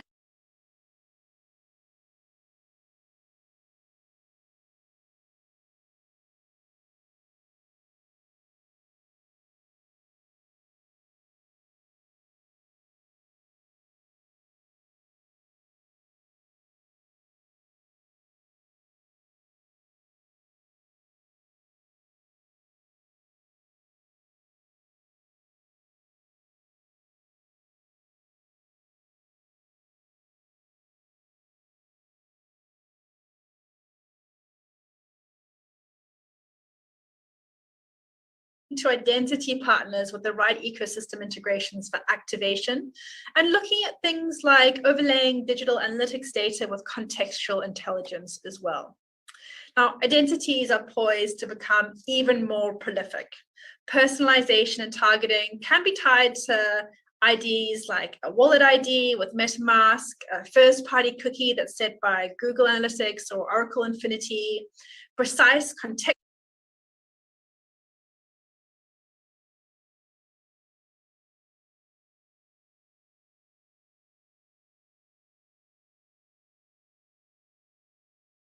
to Flock, which lets you target at a URL domain level.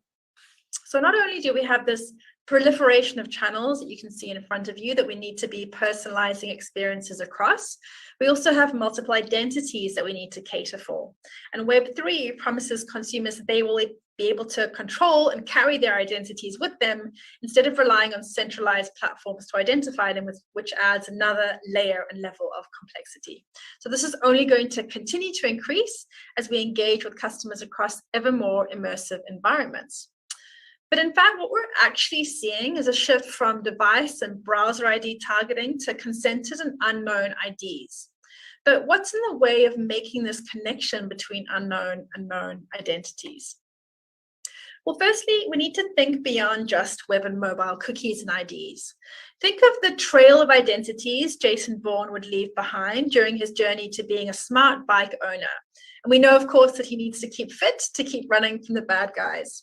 In this instance, we have email, social, phone number, wallet IDs that we can target him with. We also need to think about the clients that we connect with him across. We need to be able to connect his identities across those clients and also across the different devices that those clients rest on.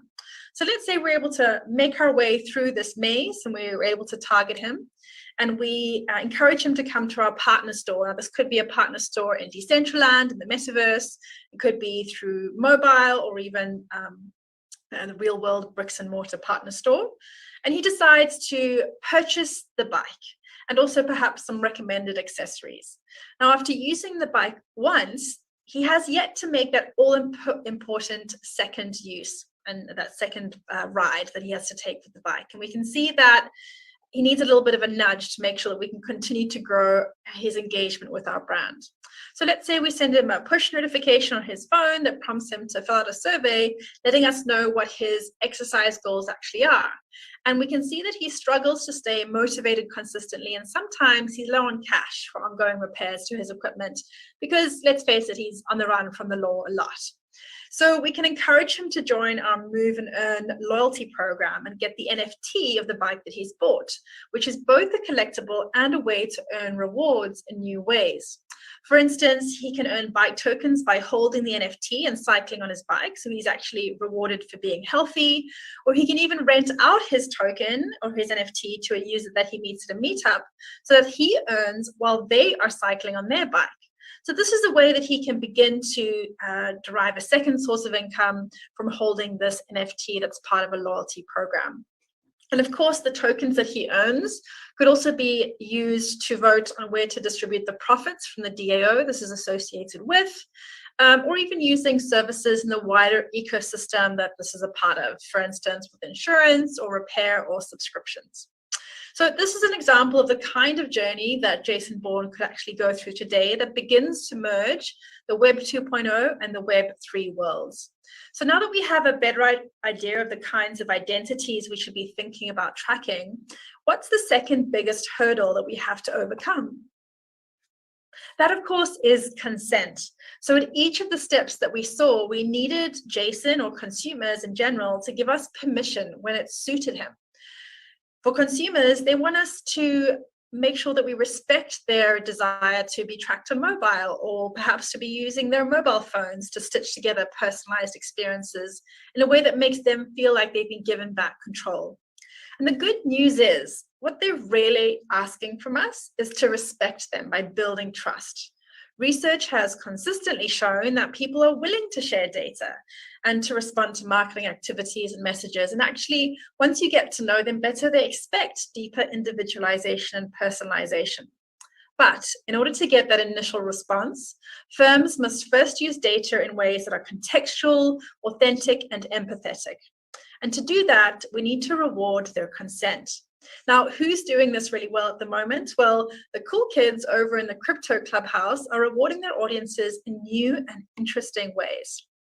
Now, Web3 thinks about rewards differently and allows content to be created, shared, and monetized in fundamentally new ways. So let's start with the well-known Bored Ape Yacht Club, one of the most influential and expensive NFT collections in the world.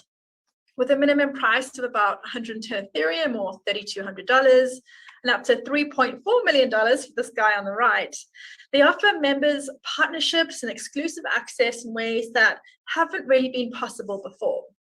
For instance, when Adidas dropped their first NFTs, they made $22 million in under 2 minutes by partnering with the Bored Ape Yacht Club. So holders of the NFT gained access to 2 key benefits: real-world exclusive merchandise like a limited edition tracksuit, and also digital merchandise like more NFTs, access codes for future sneaker drops, parties in the metaverse, and also opportunities to make money from their own digital creations. Now, bold brands are really using Web3, NFTs, and the metaverse to find new ways to understand the customer of tomorrow and to begin to reward their engagement. For instance, there's a sushi restaurant in New York where to get a reservation, you have to be a member, but to be a member, you have to hold an NFT for the club. And you can only book a seat at that restaurant if you hold that NFT. Now, this is a new mechanism for how clubs and loyalty works, because technically you can lease that NFT out, which means that membership is both transferable and can give people a dividend or some form of a revenue stream as NFT owners. Secondly, closer to home, earlier this year, the 2022 Australian Open did a great job with exploring ways to engage with and reward fans by connecting the real world and virtual worlds in Decentraland. What was really interesting about this initiative is what they actually sold effectively pieces of history. They sold NFTs allowing fans to own a piece of the Australian Open history in terms of games. So an art ball that you can see here on the left-hand side, the NFT was linked to an individual plot on the official Australian Open court with real data and match-winning points associated with them. Now, when we think about Web3, what does it actually mean? Well, recently somebody asked their Twitter audience to describe Web3 in one word, and the answers that came back can really be grouped into 3 different buckets. So the first is one that aligns to the ethos of Web3. It's around decentralization, community, ownership, sovereignty, where people are promised platforms that are both decentralized, transparent, and interoperable. So the defining characteristic is really the sharing of value across all participants in their community and society that are impacted by their activities. The second group of people think that there are a bunch of grifters that are just out to make a quick buck. And the third group of people really do identify and illustrate how transactions, being rewarded for transactions where previously you weren't, with actual tokens and money, is something that is a feature that is emerging throughout this community. And when it comes to the technical side of what Web3 actually is, check out coinbase.com. This is an overview of the different kinds of infrastructure, the use cases, and the ways that you can actually access Web3 capabilities and decentralized apps. So that's my first tip for the day on where to find out more if this is a new space for you. Now, taking it back to the customer, the reason why this is an important conversation to have is because in order to deliver these seamless experiences, regardless of the environment, the channels, the infrastructure that you're working with, we really need to have a true understanding of who our customers actually are, combining both Web 2.0 and Web 3 sources if possible. And this is where loyalty platforms and customer data platforms are really able to help by pulling in multiple sources of data in real time. But the gaps in identity are still there. Remember, we spoke about authentication, driving deterministic linkages between people's different identities, whether it's the wallet ID, an email address, a phone number, and the gaps in identity will still be there regardless of the technology that you're using, because we rely on customers to consent to letting us know who they are on all the channels that matter to them. And this is where loyalty comes into effect. So we need to start rewarding customers for doing this in ways that are really meaningful for them. So by filling in the gaps on the valuable first-party data on your most engaged customers, we're able to drive what we call brand valuable behavior. Now, taking a step back at behavior, what do all of these scenarios have in common? The first is Amsterdam's Schiphol Airport in 1999 was able to reduce urinal spillage by 80% by etching an image of a fly into the urinal that people couldn't help but aim for. Secondly, the streets of London in 2015 were cleaned of cigarettes in areas where people were asked to use them to vote in their opinion around different sports questions. And for the last 25 years, anytime you go to a McDonald's, you'll be asked if you want fries with that, which nets them an additional 15 to 40% in revenue every single year. And what do these have in common? Well, of course, they're all examples of nudge theory, using a subtle method to change how we behave. And this is what loyalty marketers have been doing for years, increasing loyalty with tiny behavioral nudges. And now it's become easier to nudge through rewarding this brand valuable behavior. In this case, that looks like the linking of identities across channels. So this is really what award-winning loyalty programs have been doing for years, helping to solve for filling the gaps on valuable first-party data on your most engaged customers, understanding cross-channel behavior, building D2C connections, deepening personalization, and improving your marketing ROI attribution as well. So let's have a look at what this looks like in practice today. Now, the Red Bull Racing Paddock Loyalty Program was launched in October 2021. It's already generated substantial engagement, including significant growth in their fan account members, and earned kudos from fans from across the world from over 172 different countries. Now, this is an example of a brand building out their first-party data strategy, measured by the increase in the number of touch points they have with their fan base and their 360-degree view of the fan.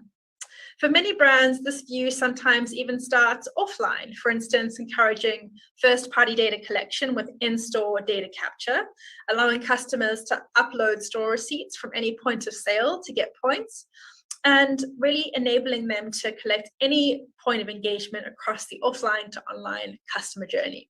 So this way, brands can capture and understand more about where customers are purchasing, where they're consuming the product. Is it in a store, through a partner, or even at sporting events? Now, once an account is created, Red Bull Racing can reward for engagement with something as simple as a quiz, but they can also run surveys to collect customer info and preferences, or to learn about other favorite teams or musicians that their loyal customer base has. And of course, customers are rewarded with points for answering these questions. Activities like referring friends, viewing new videos or blog content, completing a task, searching for an Easter egg hunt through their social media profiles, or even event trackside attendance are all examples of new brand valuable behaviors that can be rewarded. And Red Bull Racing, like many loyalty programs, also wants a way to engage fans during the off-season or between big campaign periods. So the paddock allows year-round access to these incredible money can't buy rewards, VIP curated experiences, and fandom memorabilia, like the shirt of a winning race car driver for a particular match.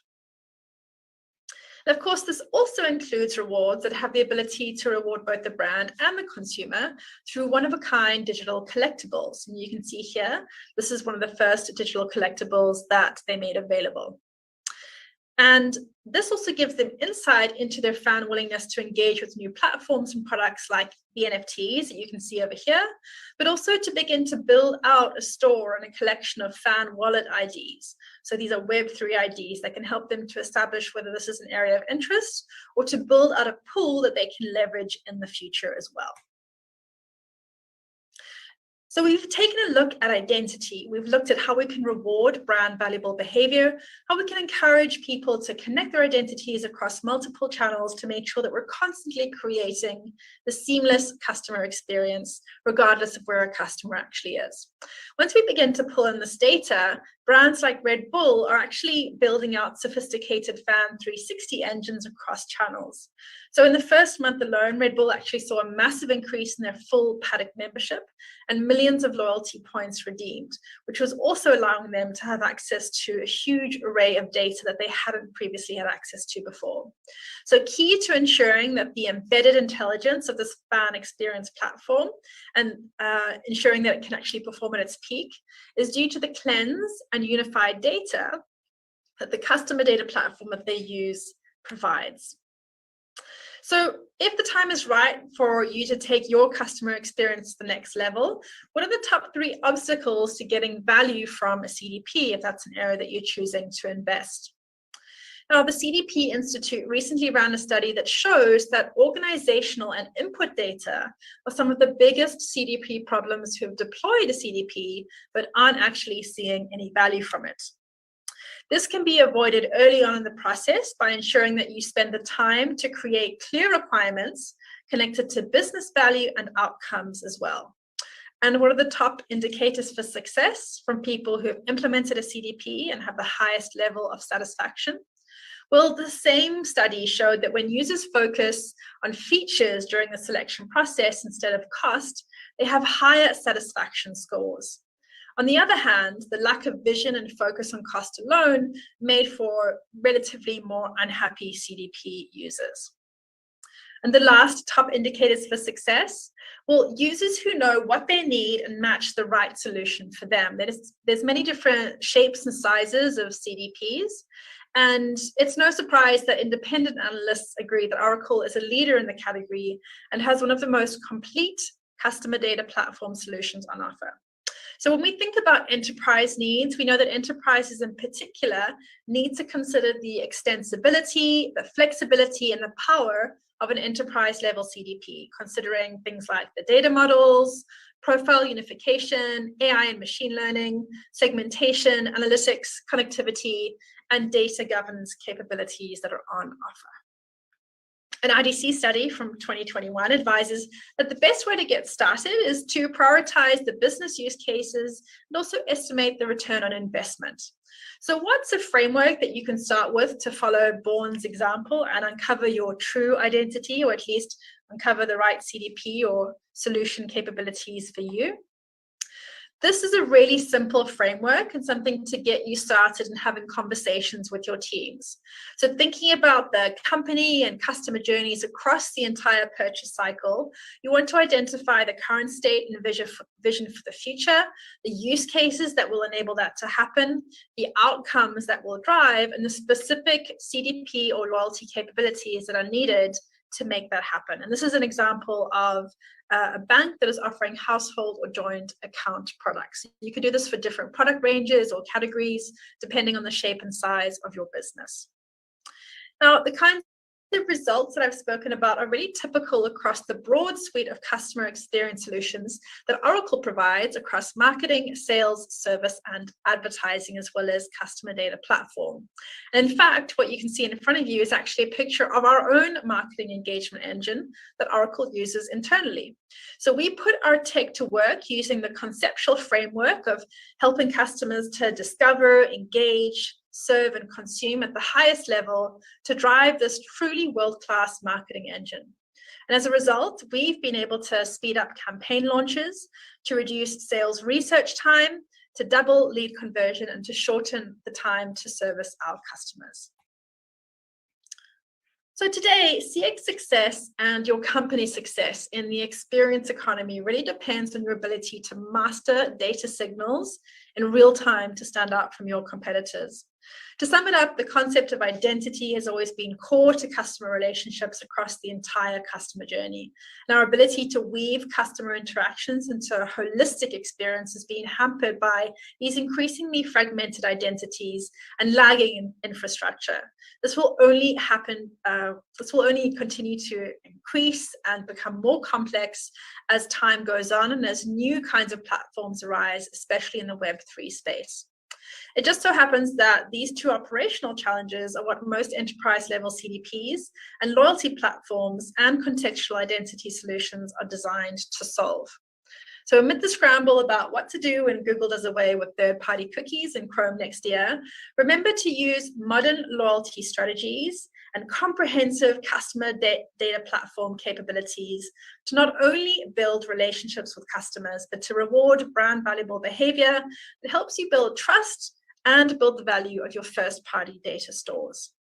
It's been great spending time with you today. Let's continue the conversation and feel free to reach out to me on LinkedIn.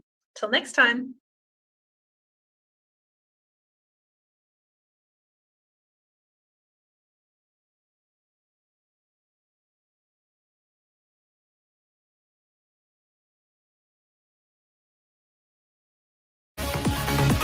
Thưa quý vị, chúng ta cùng nghe một phần chia sẻ từ cô Lisa Collins.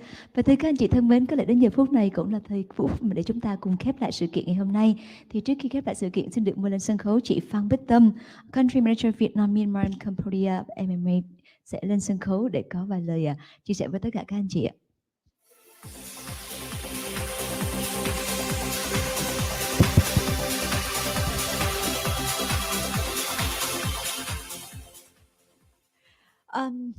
Bích Tâm xin cảm ơn tất cả các anh chị đã nán lại đến giờ phút này và mong là tất cả các anh chị chúng ta đã có được những cái thông tin hữu ích cho riêng mình. So thank you so much for all staying with us till now, and we hope that if you can get something for yourself during on the topic today. So just like we have the good news, I want to tell you before we close the session, that's the biggest event for client, for brands will happen on 25th May. End of May, okay, in Ho Chi Minh City. And this is event be just open for client only, I mean on the brands. So the C-level from the company, CEO, CMO, CTO, CIO will be invited. And this invited only event. We not sell any tickets there, so you can buy. So just like if you are the client here in this room, just sign up for a request. We'll send immediately to MMA team.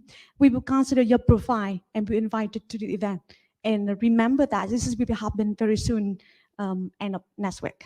Okay, so good luck and looking forward to having you again soon with the upcoming event with MMA. Thank you so much. Thật ra là MMA có một cái section nữa ngay bây giờ, đó là cái section for MMA members only. Just like we have it 2 months, we have an MMA member meet up, and right now we have to say goodbye to all delegate, non-member, okay? And we welcome on a member to stay here. So just like we have a 45 minutes to networking up today. Thank you so much and welcome. Thank you, Mrs. Prambatham. So ladies and gentlemen, once again, on behalf of MMA Vietnam, we'd like to say thank you so much for joining us. And I hope all of you to enjoy the event and hope to see you soon in the next workshop organized by MMA Vietnam. Thank you and have a good day. Và thưa các anh chị thân mến, với các anh chị member của MMA thì các anh chị cũng đã có nghe chị Bích Tâm chia sẻ là chúng ta sẽ có một cái buổi networking sau buổi ngày hôm nay nữa. Và Thanh Huyền cũng xin được lưu ý với tất cả các anh chị, Các anh chị ra về thì nhớ ghé bàn lễ tân để mình lấy một cái voucher giữ xe miễn phí các anh chị nha. Thanh Giang xin được nhắc lại là các anh chị ra về thì chúng ta nhớ ghé bàn lễ tân để mình lấy cái voucher giữ xe miễn phí ở khách sạn ạ. Xin được cảm ơn tất cả các anh chị.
Dạ và ngay bây giờ cũng xin được mời tất cả các anh chị member của MMA chúng ta sẽ cùng lên sân khấu để mình chụp với nhau một bức hình được không ạ? Dạ xin được mời các anh chị chúng ta sẽ cùng lên sân khấu để mình chụp với nhau một bức hình ạ. So right now I would like to invite all the members of MMA please come to the stage for taking photo.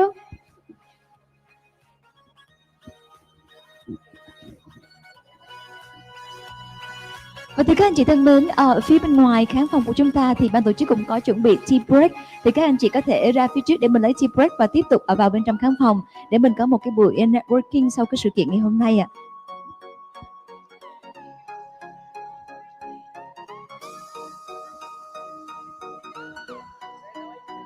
Dạ các anh chị ơi, các anh chị đang còn lại khán phòng mình sẽ cùng lên sân khấu mình chụp với nhau một tấm hình được không ạ? So everybody please come on stage for taking photo together. Come on.